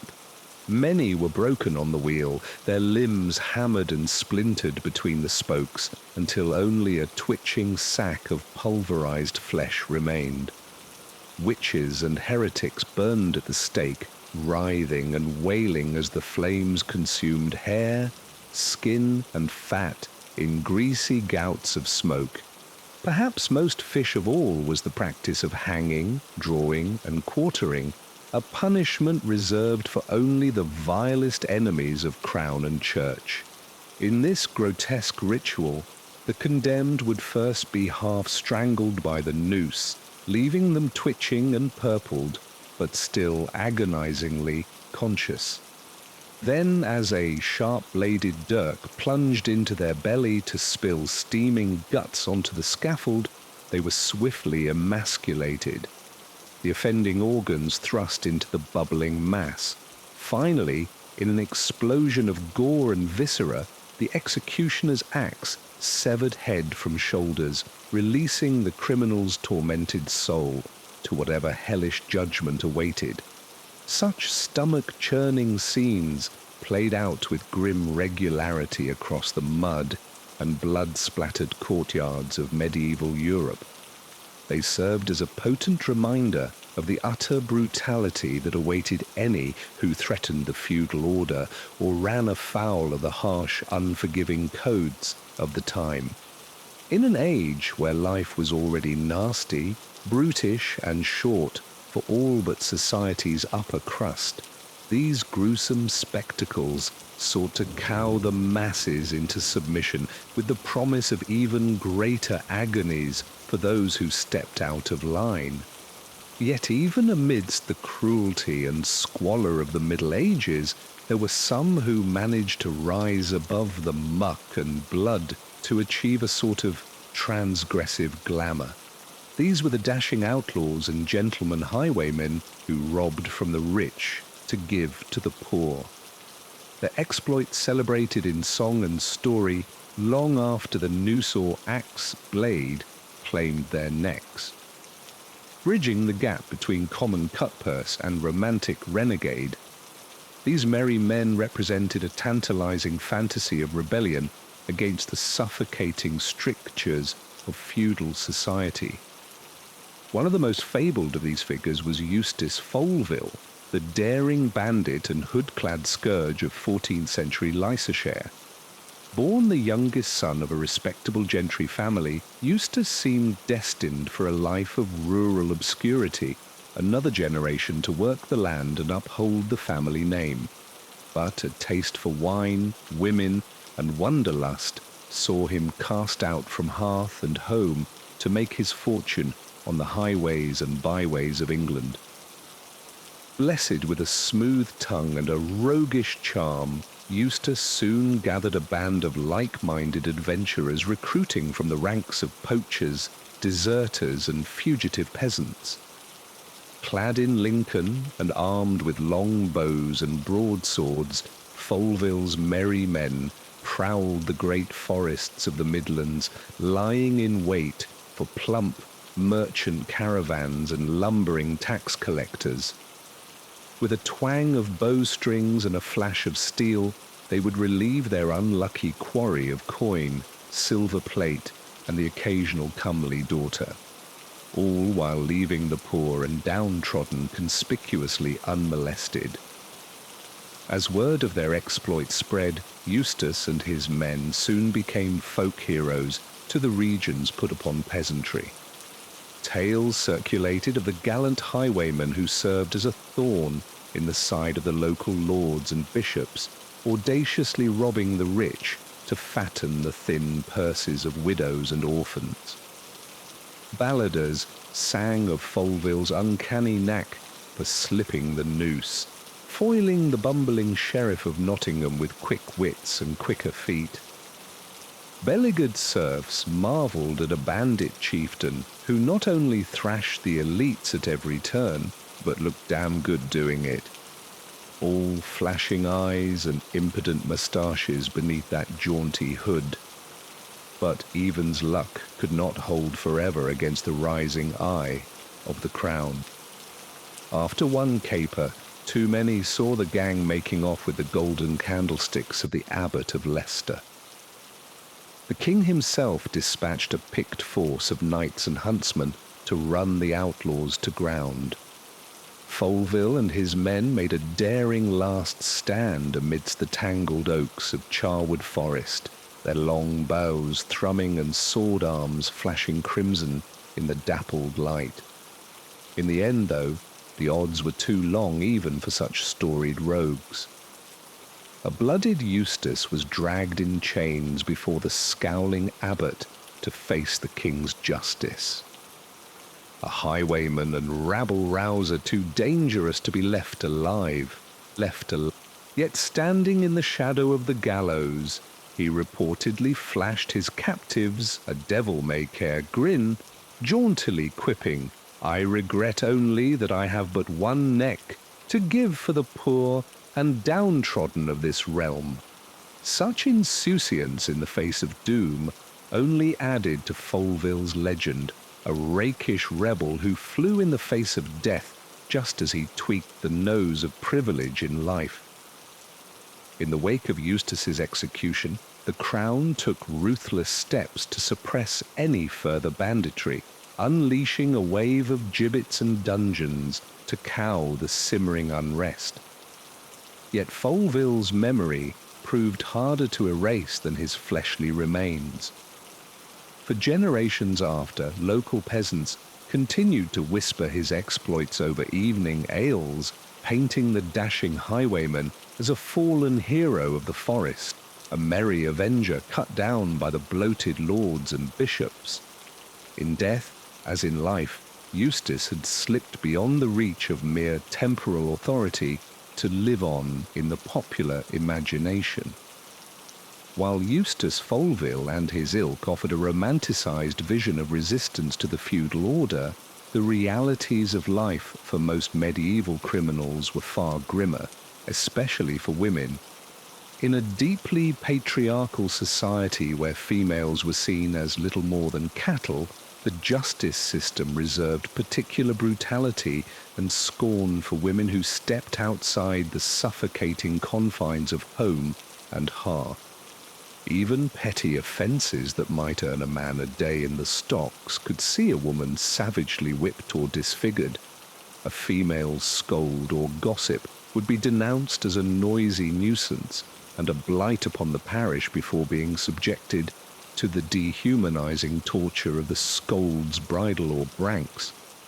This fish contraption featured a spiked metal cage that locked around the offender's head with a serrated iron bit shoved into the mouth to still the shrewish tongue within. Paraded through the streets like a mad dog, the bridled woman served as a warning to any who dared disturb the peace with idle prattle. More serious transgressions invited even harsher retribution from the paternalistic hand of the law. A woman caught thieving or whoring might have her nose or ears shorn clean away, a permanent disfiguring mark of shame to accompany her every public foray. Pregnancy out of wedlock was treated as a moral abomination, with unwed mothers subjected to savage floggings and confinement in grim Magdalenes, breaking their backs to scrub away their sins. But perhaps no crime invited more misogynistic hysteria than the supposed practice of witchcraft. In a world haunted by disease, crop failures, and the ever-present spectre of Satan, solitary women on the margins of society were easy scapegoats for all manner of misfortune. Midwives, healers, widows, any female who dared live outside male control and sanction was vulnerable to the ominous finger of accusation. Once denounced, an alleged witch could expect no mercy from the snarling male authorities. Stripped and shaved, she would be pry-cricked mercilessly for the supposed devil's mark. Any blemish or mole seized on as proof of her compact with Satan. Stretched on the rack or crushed beneath piling stones, many would confess to any absurdity, spinning tales of midnight Sabbaths and carnal congress with the horned one to put an end to their torment. For those who still refused to repent, only the purifying flames of the stake awaited. Across Europe, tens of thousands of women were lashed to pious and set al light, their blackened bodies crumbling to ash as jeering crowds howled for the destruction of Satan's. In the tortured imaginings of celibate clerics and jealous inquisitors, the witch served as the ultimate spectre of unruly female sexuality, a demonic temptress in league with the devil who threatened to castrate and unman her pious accusers. Such was the dismal and deadly fate that awaited any woman who dared to defy the crushing patriarchy of the Middle Ages. Whether driven by poverty, passion, or simply a desire to exist beyond the suffocating bonds of marriage and motherhood, those who strayed faced a pitiless reckoning from both state and church. Their suffering served as a potent reminder of the unrelenting misogyny that plagued even the most progressive precincts of medieval Europe. Of course, not all the scandals of the age swirled around society's outcasts and dregs. Even the most exalted and sacred of institutions was not immune to the sins of greed, lust, and abuse so rampant in the feudal order. Indeed, the late Middle Ages saw the once unassailable authority of the Catholic Church increasingly tarnished by breathtaking corruption and debauchery within its ranks. Far from the shepherds of Christ's earthly flock, all too many medieval clerics seem to take their model from a very different biblical figure. The money changers whom Jesus dramatically expelled from the temple, bloated bishops and corpulent cardinals openly trafficked in ecclesiastical offices, selling choice positions to the highest by content warning content warning. This script contains some descriptions of violence and brutality in a historical context. As we've seen, the crushing inequality and desperation of medieval life pushed many to the fringes of society and into a life of crime. With no formal police force and only sporadic military patrols, the highways and byways of Europe became the haunts of bandits and brigands preying on travellers. One such highwayman was Jack Cornwall, a farmer turned outlaw in the 14th century England. Born to an impoverished peasant family, Jack grew up in a crumbling chauvel, his belly often aching with hunger. As a young man, he dutifully worked the fields of the local lord, breaking his back for meagre wages that could barely feed his wife and children. After a series of bad harvests and harsh winters, Jack's family faced starvation. In desperation, he took to the road, determined to do whatever it took to fill their bellies. He began weighing travellers in the dense forests, demanding their coin at knife point. Though terrified at first, he soon found he had a talent for the outlaw's life. His quick wit and silver tongue helped him relieve many a fat merchant or a haughty noble of their purses without resorting to violence. Jack's reputation as a gentleman thief quickly spread, and he recruited other desperate men to join his band. They became the scourge of the highways, striking fast and vanishing into the greenwood. But for all his charms, Jack was still a hunted man. The local sheriff, humiliated by his inability to catch the Y-bandit, put a steep price on his head. Late one autumn night, as Jack and his men caroused at a lonely inn, the sheriff's soldiers burst in. A vicious brawl erupted, but the brigands were outmatched. Jack was shackled and dragged off to the dungeons where he was tortured mercilessly to reveal the location of his loot. Beaten but defiant, Jack faced the magistrate with a wry smile, quipping, "I regret only that I have but one neck to give for my starving bands." Unused, the judge sentenced him to a grisly public execution. Before a jeering crowd, Jack was hanged, drawn, and quartered, his head mounted on a pike as a grim warning to other would-be highwaymen. Such brutal punishments were all too common in the Middle Ages, a time when justice was harsh and often horrifically violent. Authorities believed that only the most visceral, agonizing tortures and humiliating public spectacles could deter the desperate poor from crime. For petty theft, a criminal might be flogged until the skin hung from their back in bloody strips, or have a hand leapt off as a permanent mark of shame. Tongues were cut out for blasphemy, eyes gouged out for spying. The most serious offences warranted fishly creative punishments to inflict maximum suffering. Murderers and rebels were hung in iron gibbets, their bodies left to bloat and blacken in the sun as crows pecked out their eyes. Heretics and witches were burned alive at the stake, their screams echoing over the sobs and prayers of the bloodthirsty crowd.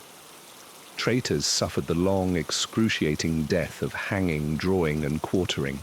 Dangled by the neck, cut down, still alive, disemboweled, beheaded, and hacked into pieces. But perhaps no sight provoked more dread than the dungeon, that lightless stone pit where the condemned awaited their grotesque fates. Imagine the terror of being dragged down into that fated hole, shackled to the slime-slick walls, forgotten by all but the rats and the merciless jailers. The reek of filth and fear would choke your nostrils as you listened to the ragged moans of your fellow prisoners, wasting away from starvation or gangrene. Many never even lived to see their execution day, succumbing to disease, torture, or despair. In some castles, you can still tour those medieval dungeons today if you have the stomach for it. The cold, damp air seems to whisper with centuries of suffering. Etched into the stone walls, you'll find tally marks scratched by prisoners marking their interminable days, fragments of desperate prayers, even the occasional crude joke. Gallows humour, you might say. One night, Robert of Alton left behind an entire autobiography in his cell, as he awaited execution for murder in the 1290s. Once a minor noble and celebrated tournament champion, Robert's downfall began when he ran a man through in a tavern brawl. He escaped the scene, but quickly discovered life as a fugitive suited him. He rampaged across England for months, robbing and killing with little remorse. When finally captured after a sword fight with the sheriff's men left him bleeding and delirious, Robert faced the certainty of a brutal death. With little else to occupy him in the dungeon, he began to pen his life story on mouldering scraps of parchment. In it, he attempts to justify his actions, painting himself as a man more sinned against than sinning. He spills much ink on his ill treatment by a world he feels has betrayed him, the scorns of women, the slights from other knights, the crushing debt that led him to crime. It reads in places like the self-pitying rants of a violent narcissist. But as his execution looms, the tone shifts. He reflects with growing horror on the trail of bodies and broken lives he's left in his wake. In the final pages, Robert writes of dark nights of the soul, his armor of anger finally cracking to expose the frightened child within. He begs for God's forgiveness, wishing he could wash his hands of all the blood. Knowing that he can't, he only prays that his death may serve as a warning to other angry young men. It is a haunting reminder of the thin line between outlaw and hero, monster and man. Of course, not everyone who ran afoul of medieval law was a brawling drunkard or cold-blooded killer. The Middle Ages were a time of few rights and freedoms, especially for women and the poor. A peasant girl might be flogged for the crime of fornication, while a noble woman who murdered her abusive husband would be burned at the stake for petty treason. Those who spoke out against the all-powerful church could be branded heretics and tortured into recanting. Even within the church, vice and corruption festered behind a facade of piety. In 1390, a scandal rocked London when a surprise inspection found the monks of St. Abbey drunkenly cavorting with prostitutes in their quarters. The abbot and his clerics had been running a brothel out of the monastery for years, pocketing the profits while preaching celibacy. Such hypocrisy was all too common in a time when religious authority went unchecked. Other men of the cloth strayed even further from the path of righteousness. The defrocked monk Honorius of Autumn roamed the French countryside in the 1180s, seducing and swindling widows out of their inheritance. When his holy habits failed to persuade, he turned to poisons and dark magics to bewitch his marks. After 2 decades of debauchery, Honorius's wickedness finally caught up with him, and he was captured, unmasked, as a Satanist and burned for heresy. But perhaps no medieval criminals have loomed so large in the popular imagination as the dashing highwaymen and gallant outlaws. Men like Eustace Folville, the gentleman robber who beddled the wealthy of Leicester in the 1320s. A minor noble from a once great family, Eustace turned to a life of crime after his inheritance was unjustly seized by unscrupulous rivals. Rather than let his family name found her in obscurity, he gathered a band of loyal retainers and took to ambushing the tax collectors and wealthy travellers of the realm. But Eustace was no common thug. He saw himself as a righter of wrongs, robbing from the rich and powerful to help the poor and downtrodden. After a successful heist, he was known to throw lavish feasts in the greenwood for the starving peasantry. His gallantry and generosity made Eustace a folk hero among the common people who shielded him from the sheriff's men. Ballads and poems sprang up extolling his virtues, casting him as a merry prankster and wise charmer. According to legend, he could evade any trap, disguising himself as a leper, a friar, or even a comely maiden to slip past his pursuers. Some tales even paint him as a kind of Cupid, using his ill-gotten gold to dower penniless brides and unite star-crossed lovers. But in truth, Eustace's story is likely far less romantic. He and his men left a trail of bloodshed across the Midlands, and their crimes were seldom as discriminating as the ballads would have you believe. But in a time of unchecked greed and corruption, perhaps it's no wonder the people looked for heroes among the outlaws. These daring rogues and desperate peasants, wicked priests and penitent killers may have been buried long ago in unmarked graves, but their stories echo still through history. In their brutal lives, we catch a glimpse of a world with little pity for the poor and powerless, where any slip could spell disaster, and even small crimes were punished without mercy. But we see, too, the spark of relatable humanity in even the lowest villain. The every person pushed to desperation by an uncaring world.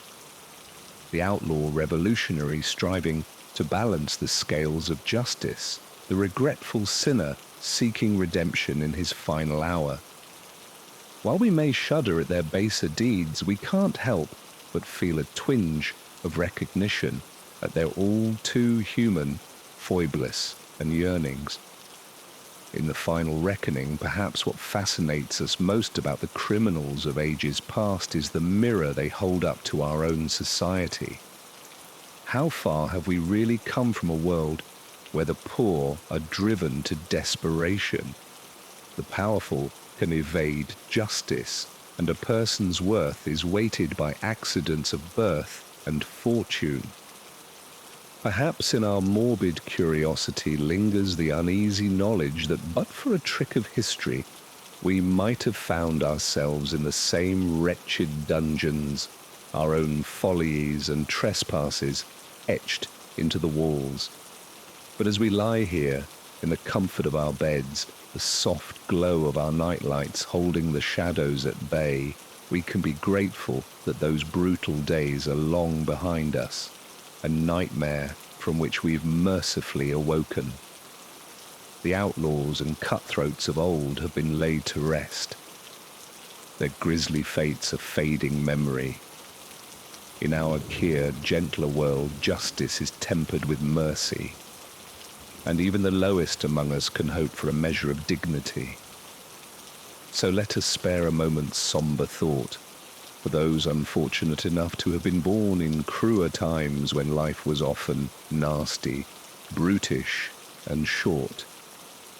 But let us too take comfort in the distance we've come and the better angels of our nature that light the way forward. And with that, I bid you good night and sweet dreams, secure in the knowledge that the horrors of history are but a shadow to the progress of today.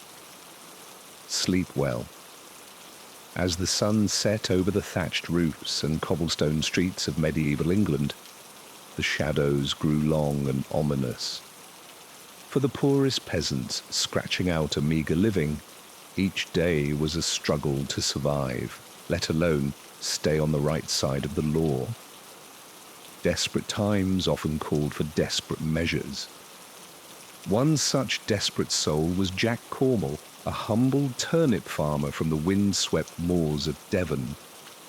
Jack had always been a simple, law-abiding man, content to till his small plot of rocky soil and provide for his family as best he could. But the summer of 1352 changed everything. That fateful year, the rains failed and Jack's crops withered in the fields. His infant son fell ill with a fever and wasted away before his eyes.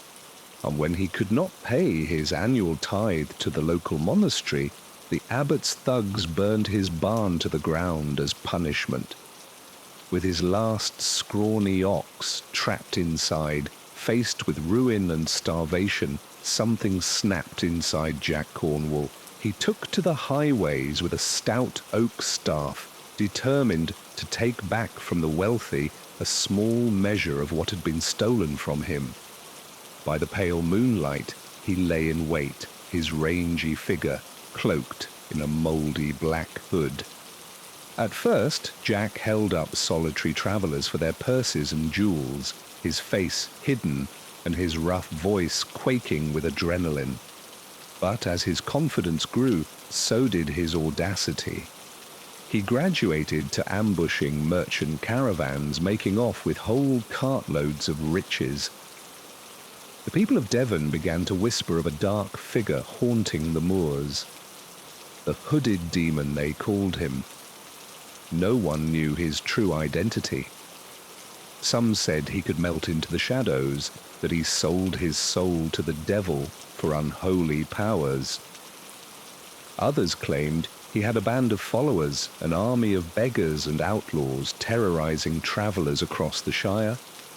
Such wild rumours were far from the truth, but Jack Cornwall did little to dispel them. In fact, the sinister mythos growing around him only made his job easier, as fear-stricken victims put up less of a fight. The hooded demon's midnight tolls became almost routine, but the highwayman's charmed luck could not last forever. In the wee hours one November night, Jack lay in wait as an opulent carriage trundled up the forest road.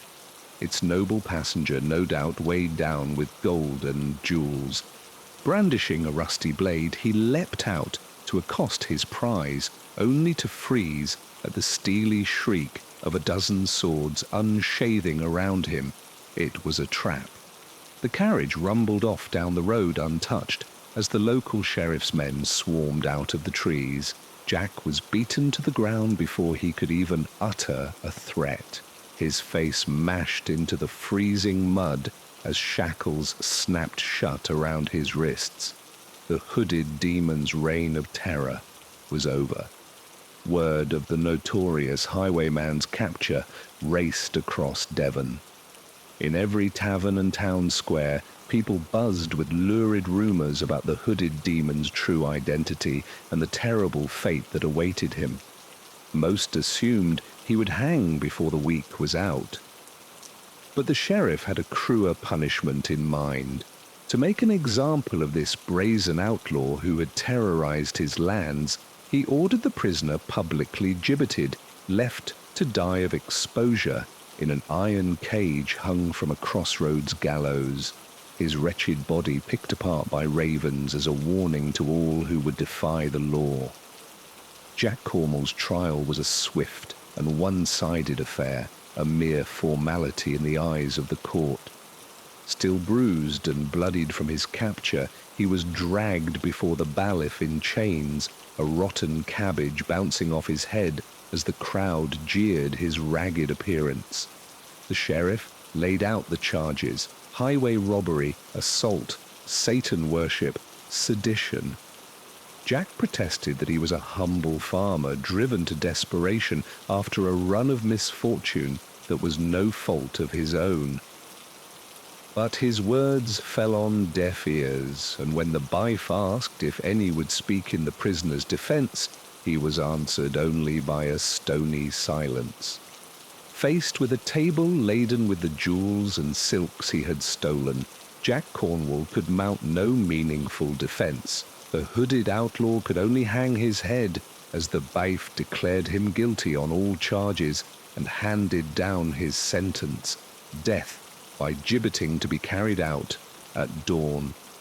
A chorus of gleeful hoots and hollers rose from the mob as Jack was roughly bundled out of the courthouse. Hands bound behind him, he stumbled through the muddy streets as packs of children darted out to pelt him with dung and rotted fruit, braying like donkeys at his humiliation.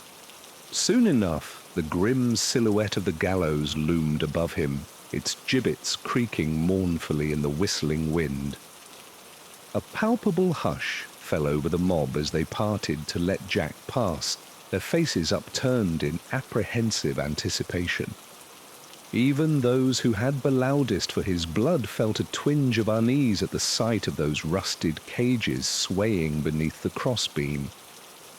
With the halting steps of a man mounting his own funeral way, Jack Cornwall ascended the weather-beaten scaffold. In the half-light before dawn, his gaunt features took on a sepulchral aspect, as if he were already more spectre than man. The sheriff's men had to lift his limp form into the cramped iron cage, bolted to the gallows frame. As the bailiff began to read out the formal declaration of execution, Jack raised his matted head to take one last look at the world that had brought him to this fate. But when he beheld the sea of faces gazing up at him, their features warped by a mix of pity, disgust, and morbid fascination, he could not help but bark out a bitter laugh at the cruel irony of it all. These were the same downtrodden wretches he had seen begging in the gutters, the gaunt women in tattered smokes, and the stooped old men with hands nulled by a lifetime of thankless toil. The people whose misery and desperation he knew all too well. For had he not been one of them himself before he dared to strike back against the merciless boot of fate upon his neck? In that moment, Jack Cornwall felt nothing but a weary resignation, an acceptance that this wicked world would always crush men like him. As the bolt slammed shut on his gibbet with a resounding clang, he had no energy left to rage against his lot. Head lolling against the rusted bars of his final resting place, he let his eyes flutter closed as the last words of his sentence echoed across the silent square. Shall be left here to perish and rot as a warning to all cut-purses, brigands, and enemies of the king's peace. May God have mercy on his wretched soul. The mob lingered for a time, craning their necks and murmuring to each other as they waited to see if the condemned man would stir. But Jack Cornwall hung as lifeless as a marionette with its strings cut. The slow rise and fall of his chest, the only sign he still clung to life. One by one, the townspeople drifted away to begin their days, the excitement of the execution already fading into memory. The children scampered off to chase each other through the muddy lanes, their shrieks of laughter soon ringing out across the misty hills. The baker on the corner stoked his ovens to blazing life, and the scent of fresh bread began to waft through the stirring streets. And on the gallows hill, the hooded demon sat caged and alone, shivering in the chill as he stared out through dead man's eyes at the world that had defeated him. The life he had known already seemed little more than a half-remembered dream. The man he had been fading like mist under a merciless sun. All that remained was the hooded outlaw, broken and bound in his iron cage, waiting only for the merciful oblivion of death. Jack Cornwall's public torment stretched on for 3 miserable days and nights. The skies wept and icy rain as he huddled against the gnawing cold, soaked to the bone in his rotting rags. Hunger and thirst clawed at his belly with ravenous talons. Sallow-faced urchins took to gathering beneath his perch, taunting him with cruel japes and jeers. "Demon! Demon!" they shrieked with malicious glee, cavorting about the gallows as they dared each other to poke his bony limbs with long sticks. Even the local dogs came to yap at his heels, baring their yellow teeth with hackles raised. Through it all, Jack could only groan piteously in his cage, eyes rolling back in sunken sockets as he shuddered against the bars. At times, he slipped into a delirious fog, gibbering nonsense at the cackling ravens that circled ever closer. Death would have been a mercy, but even in his lowest moments, slumped senseless and soaked in his own filth, Jack Cornwall clung stubbornly to life. The embers of his defiant spirit still smouldered deep within, refusing to grant his tormentors the satisfaction of a swift surrender. And as minutes stretched into hours and hours into days, the hooded prisoner persisted in his iron cage. The spectacle soon began to lose its savage thrill. The children lost interest and drifted away to other amusements, and even the bailiff, tired of standing guard over a single sorry outlaw hanging catatonic from the gibbet. On the morning of the fourth day, no one even bothered to glance up as they passed under the shadow of the gallows. When the end finally came for Jack Cornwall, only the howling wind and a lone raven perched high above bore witness.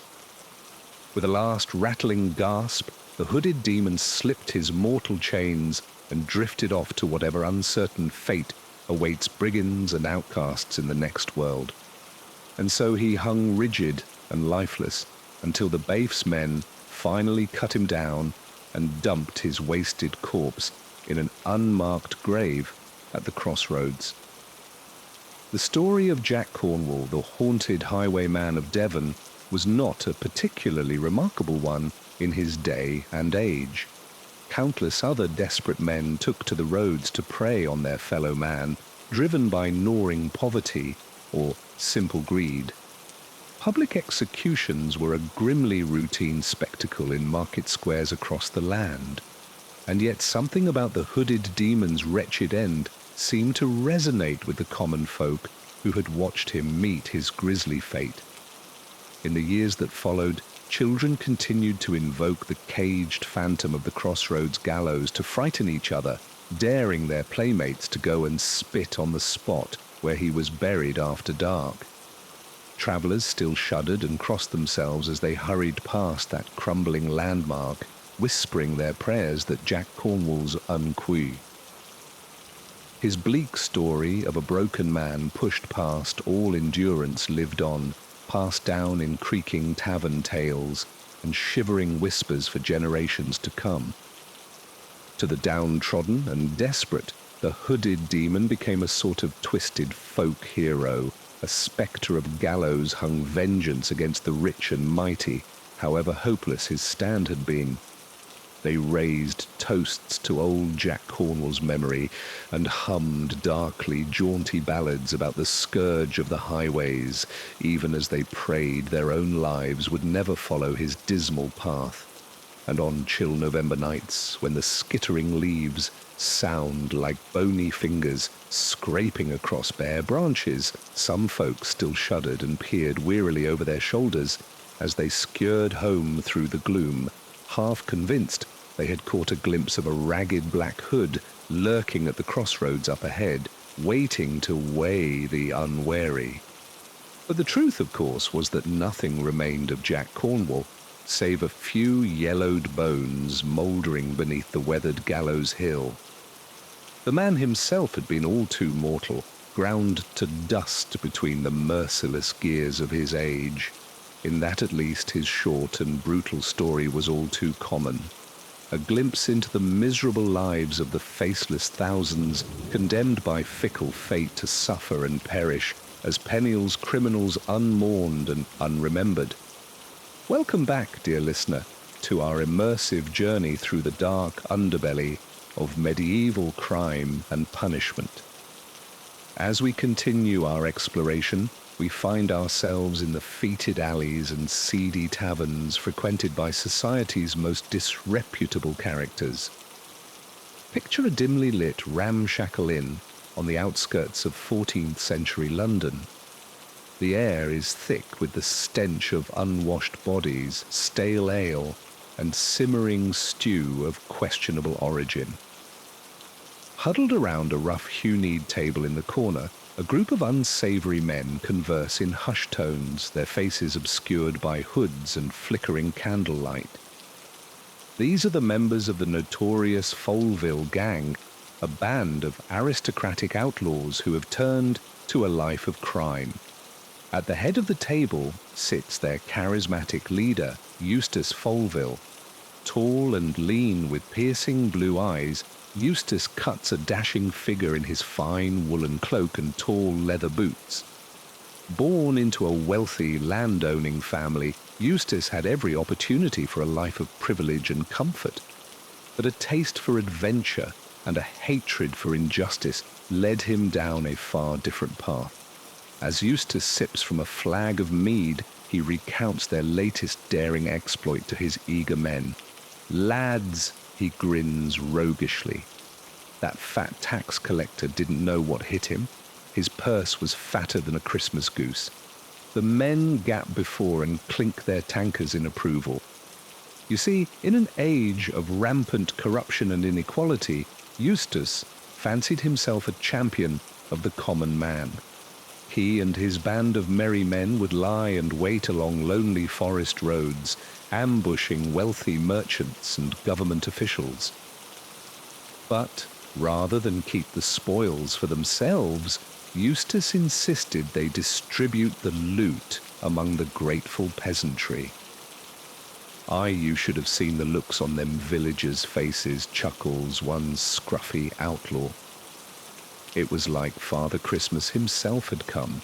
Of course, the authorities took a far dimmer view of the Folleville gang's redistribution of wealth.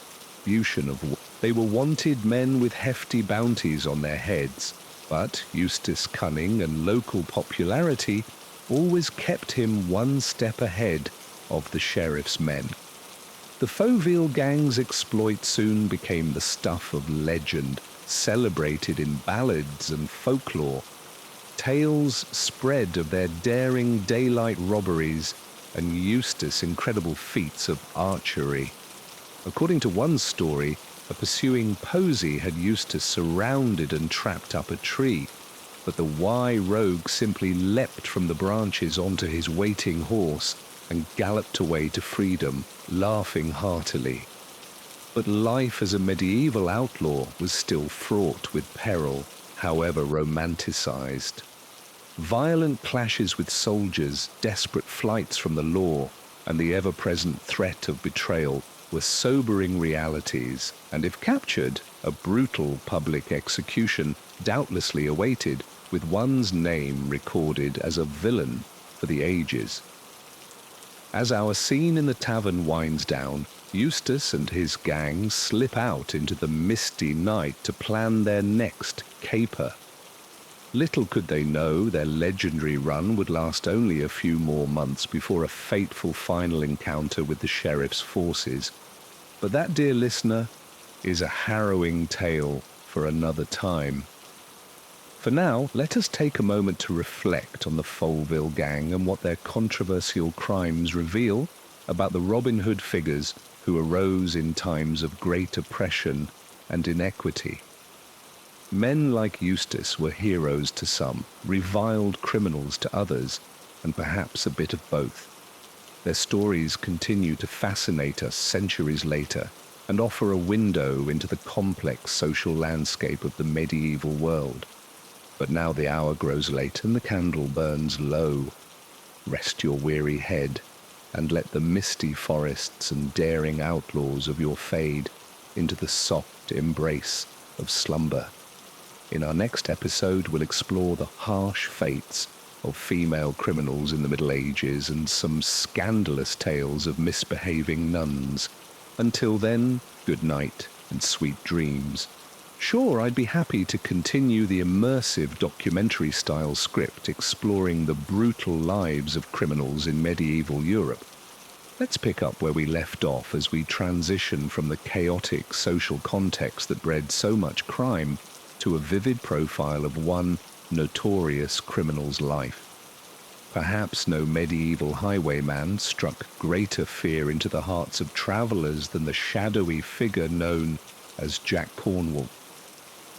Born a simple farmer's son in the famine-stricken 14th century, Jack's once promising life took a dark turn when his parents succumbed to disease, leaving him orphaned and destitute at the tender age of 15. With no land, money, or family to his name, Jack drifted from town to town in a desperate search for work and sustenance. But in an era when hordes of starving peasants roamed the countryside, he found scant charity and even fewer opportunities for honest labor. Pushed to the brink, Jack resorted to petty thievery to fill his belly, swiping morsels from market stalls and unguarded pantries. As his crimes escalated to poaching game from the local lord's hunting grounds, it was only a matter of time before Jack was caught red-handed with a brace of ill-gotten hares.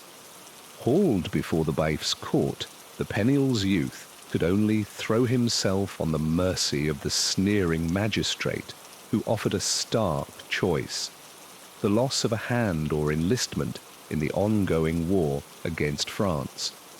Choosing the lesser of two grim fates, Jack took up the sword and marched off to fight as an expendable footman in a foreign land.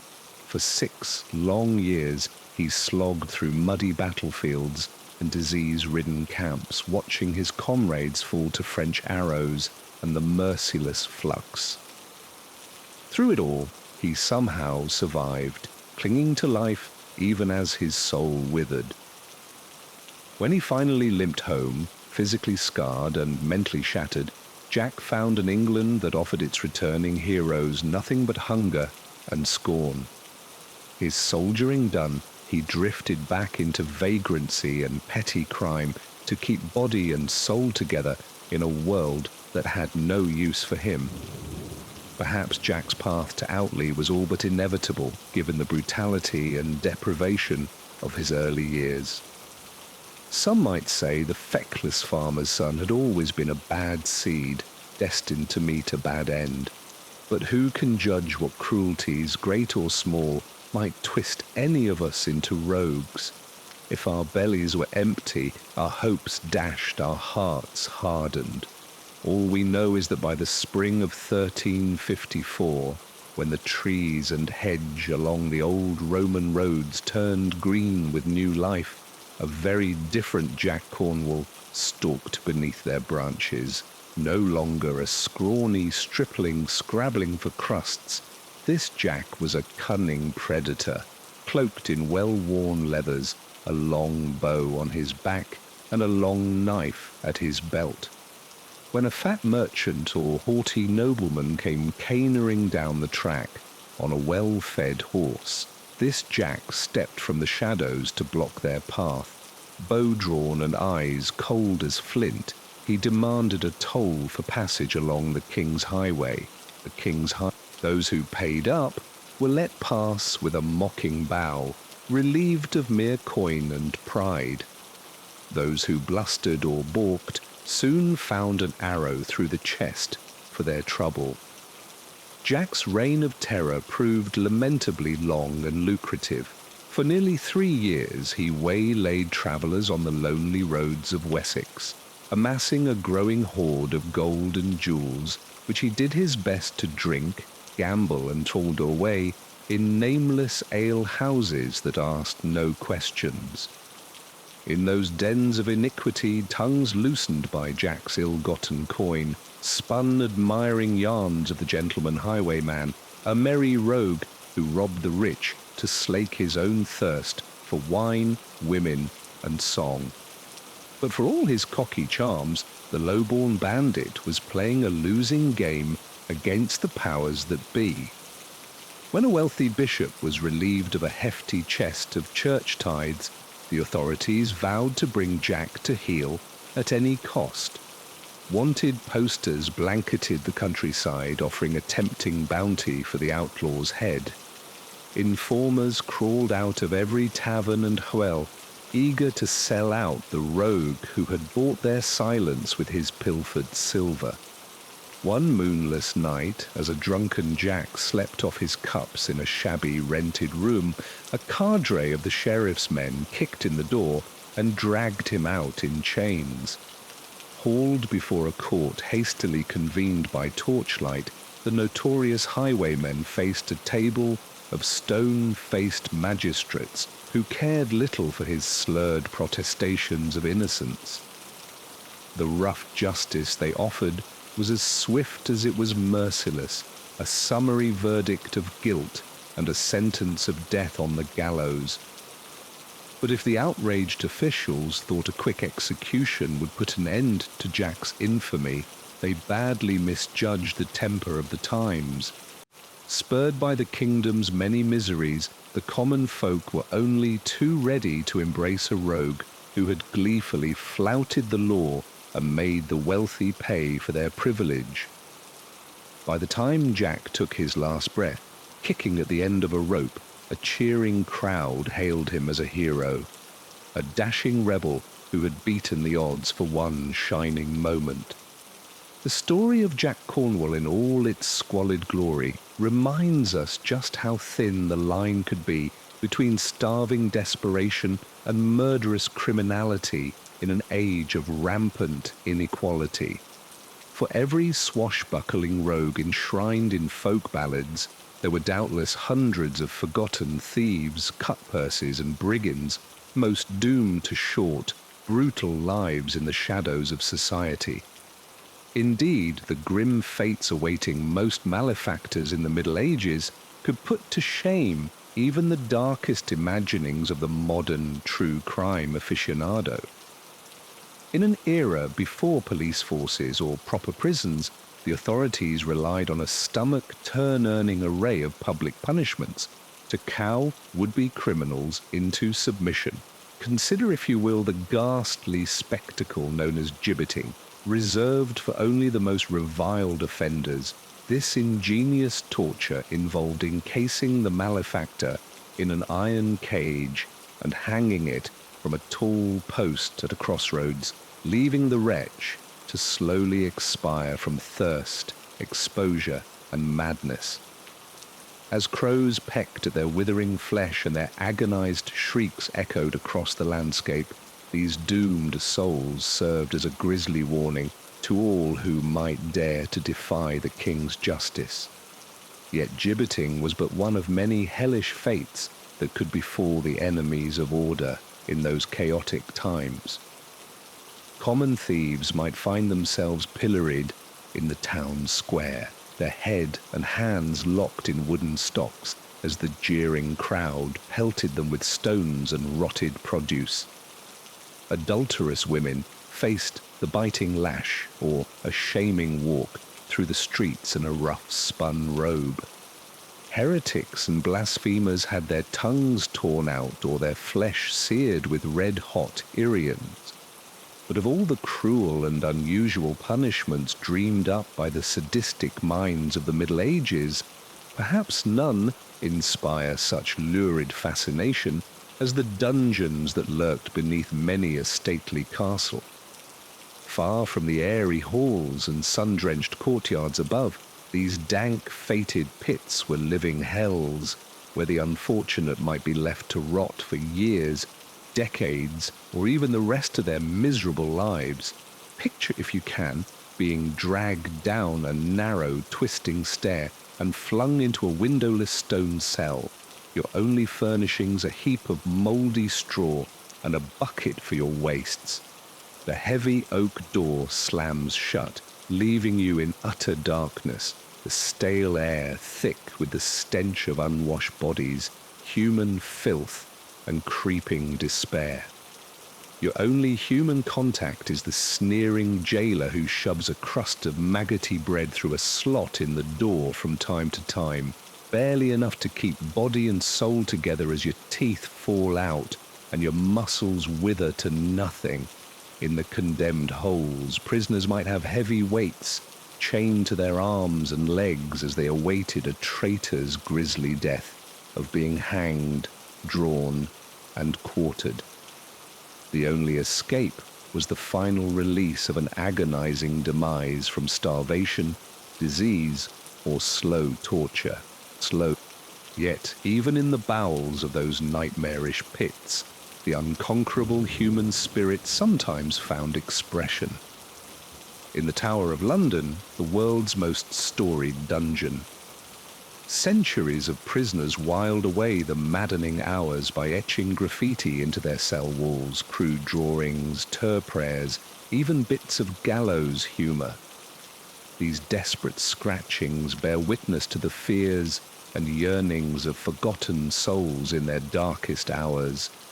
Perhaps no message echoes down the centuries more hauntingly than the one found in a cell used during the religious persecutions of the 16th century.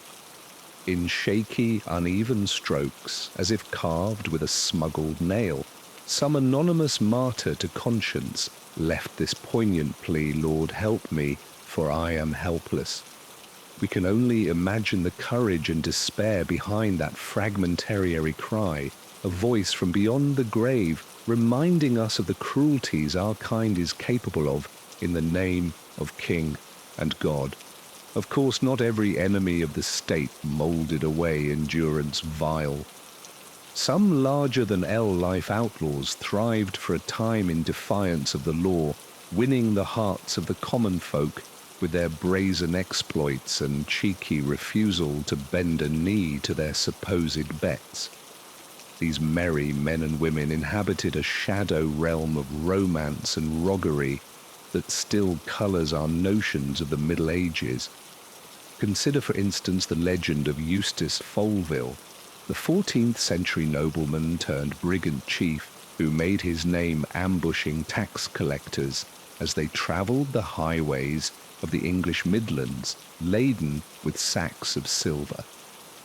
Born the son of a landed knight, young Eustace seemed destined for a respectable life of hunting, hawking, and lording it over the locals from his family's fortified manor house. But when his hot-tempered elder brother murdered a neighbouring squire over some petty slight, the Folville clan found themselves branded as felons and forced into a fugitive existence in the dense woodlands of Leicester. Rather than lurk in the greenwood like scruffy outlaws, however, Eustace and his siblings took to highway robbery with all the brazen entitlement of their noble birth. Clad in the finest linens and mounted on swift steeds, Eustace and his gang would lay in wait for royal officials as they rode from village to village, extorting ruinous taxes from hard crable peasants with a jaunty cry of "stand and deliver." The masked highwaymen would relieve the startled functionaries of their ill-gotten gains at sword point, then melt back into the forest with mocking laughter. According to the breathless tales told in manor houses and alehouses alike, the Folville gang didn't keep a penny of their booty for themselves. Instead, they distributed the coin among the grateful poor, a winking claim that curried favour among the put-upon populace and drove the beleaguered authorities to distraction. So beloved were the Folvilles in the shires they preyed upon. The story went that folk would turn up at their hideouts with offerings of food, wine, and tidings of rich prizes travelling the roads. Balladers sang of Eustace's jaunty courage and resourceful wilds, casting him as a roguish hero for an age of corruption and want. But even the most celebrated outlaws eventually pushed their luck too far. A lesson Eustace learned the hard way on a chill autumn day in 1326. Betrayed by an informer as he lay low in a village inn, the dashing brigand suddenly found himself beset by a small army of the king's men, all hot for his head and the bounty on it. What followed was a wild chase across the back roads and byways of the Midlands, with the determined sheriff and his posy ever at Eustace's heels. One by one, his companions fell by the wayside, shot down by archers or cornered, and clapped in irons until Eustace alone remained, grimly spurring his leathered horse onward. In the end, it was his own daring that undid him, hoping to give his pursuers the slip. Eustace veered off the road and plunged into a dense copse, only to have his mount stumble headlong into a hidden ravine. Pinned beneath his thrashing steed, the luckless highwayman could only watch helplessly as his foes came crashing through the brush, bows drawn and swords bared. Some tales hold that Eustace, ever the flippant rogue, cracked one last jest as he was hauled roughly to his feet and bound for the gallows. "I pray thee, gents, handle me gently," he said, to have quipped to his stone-faced captives. It is not every day a gentleman stops for a hanging. A few even claim he kicked a jaunty tune as he was led to the scaffold.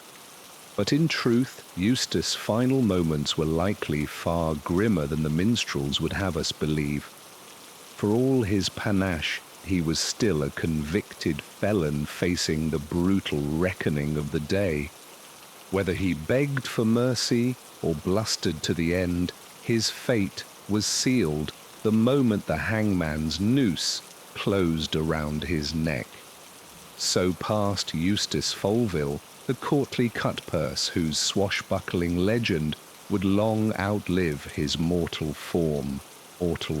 In an age of rampant injustice, he stood for a brief, shining moment as a symbol of resistance to the corrupt powers that ground the common folk beneath their gilded heels. That his story endured in folk memory for centuries to come is a testament not just to his own audacity, but to the enduring human yearning for a champion to strike a blow against oppression, however doomed the cause. Perhaps there is something of Eustace in all of us who dare to defy the odds, to laugh in the face of our own destruction. But woe betide the woman who followed Eustace's roguish example in those unforgiving times. For the Pharaoh sex, the perils of straying from the path of righteousness were especially dire. In the eyes of the law and the church, women were the weaker, more corruptible vessels, ever liable to be led astray by the devil's temptations. Pity, for instance, the desperate lass who resorted to the world's oldest profession to fill her empty belly. In most towns, prostitution was grudgingly tolerated as a necessary evil, with brothel paying regular fines to operate under the watchful eye of the authorities. But any woman caught selling her charms without a license could expect a vicious public whipping, if not a one-way trip to the dungeon. Even those who kept to the straight and narrow might find themselves swept up in the periodic fits of paranoia over witchcraft that gripped many a medieval community. All it took was a nosy neighbor's whisper or a love charm gone awry for an innocent maid to be denounced as a consort of Satan, hauled before a church court and subjected to brutal interrogation. Woe to the unfortunate accused who failed to convince her inquisitors of her purity. At best, she might be sentenced to a humiliating penance, paraded through the streets in a hair shirt as the pious mocked her shame. At worst, she could be consigned to the flames, her flesh crackling as the godly looked on in righteous satisfaction. Perhaps the cruelest fate of all awaited the desperate girl who sought to conceal an unwanted pregnancy, only to be found out when the lifeless fruit of her womb was discovered in some ditch or midden. In the eyes of the law, such an act was not just a crime, but an affront against God himself, a blasphemous perversion of the sacred mystery of motherhood.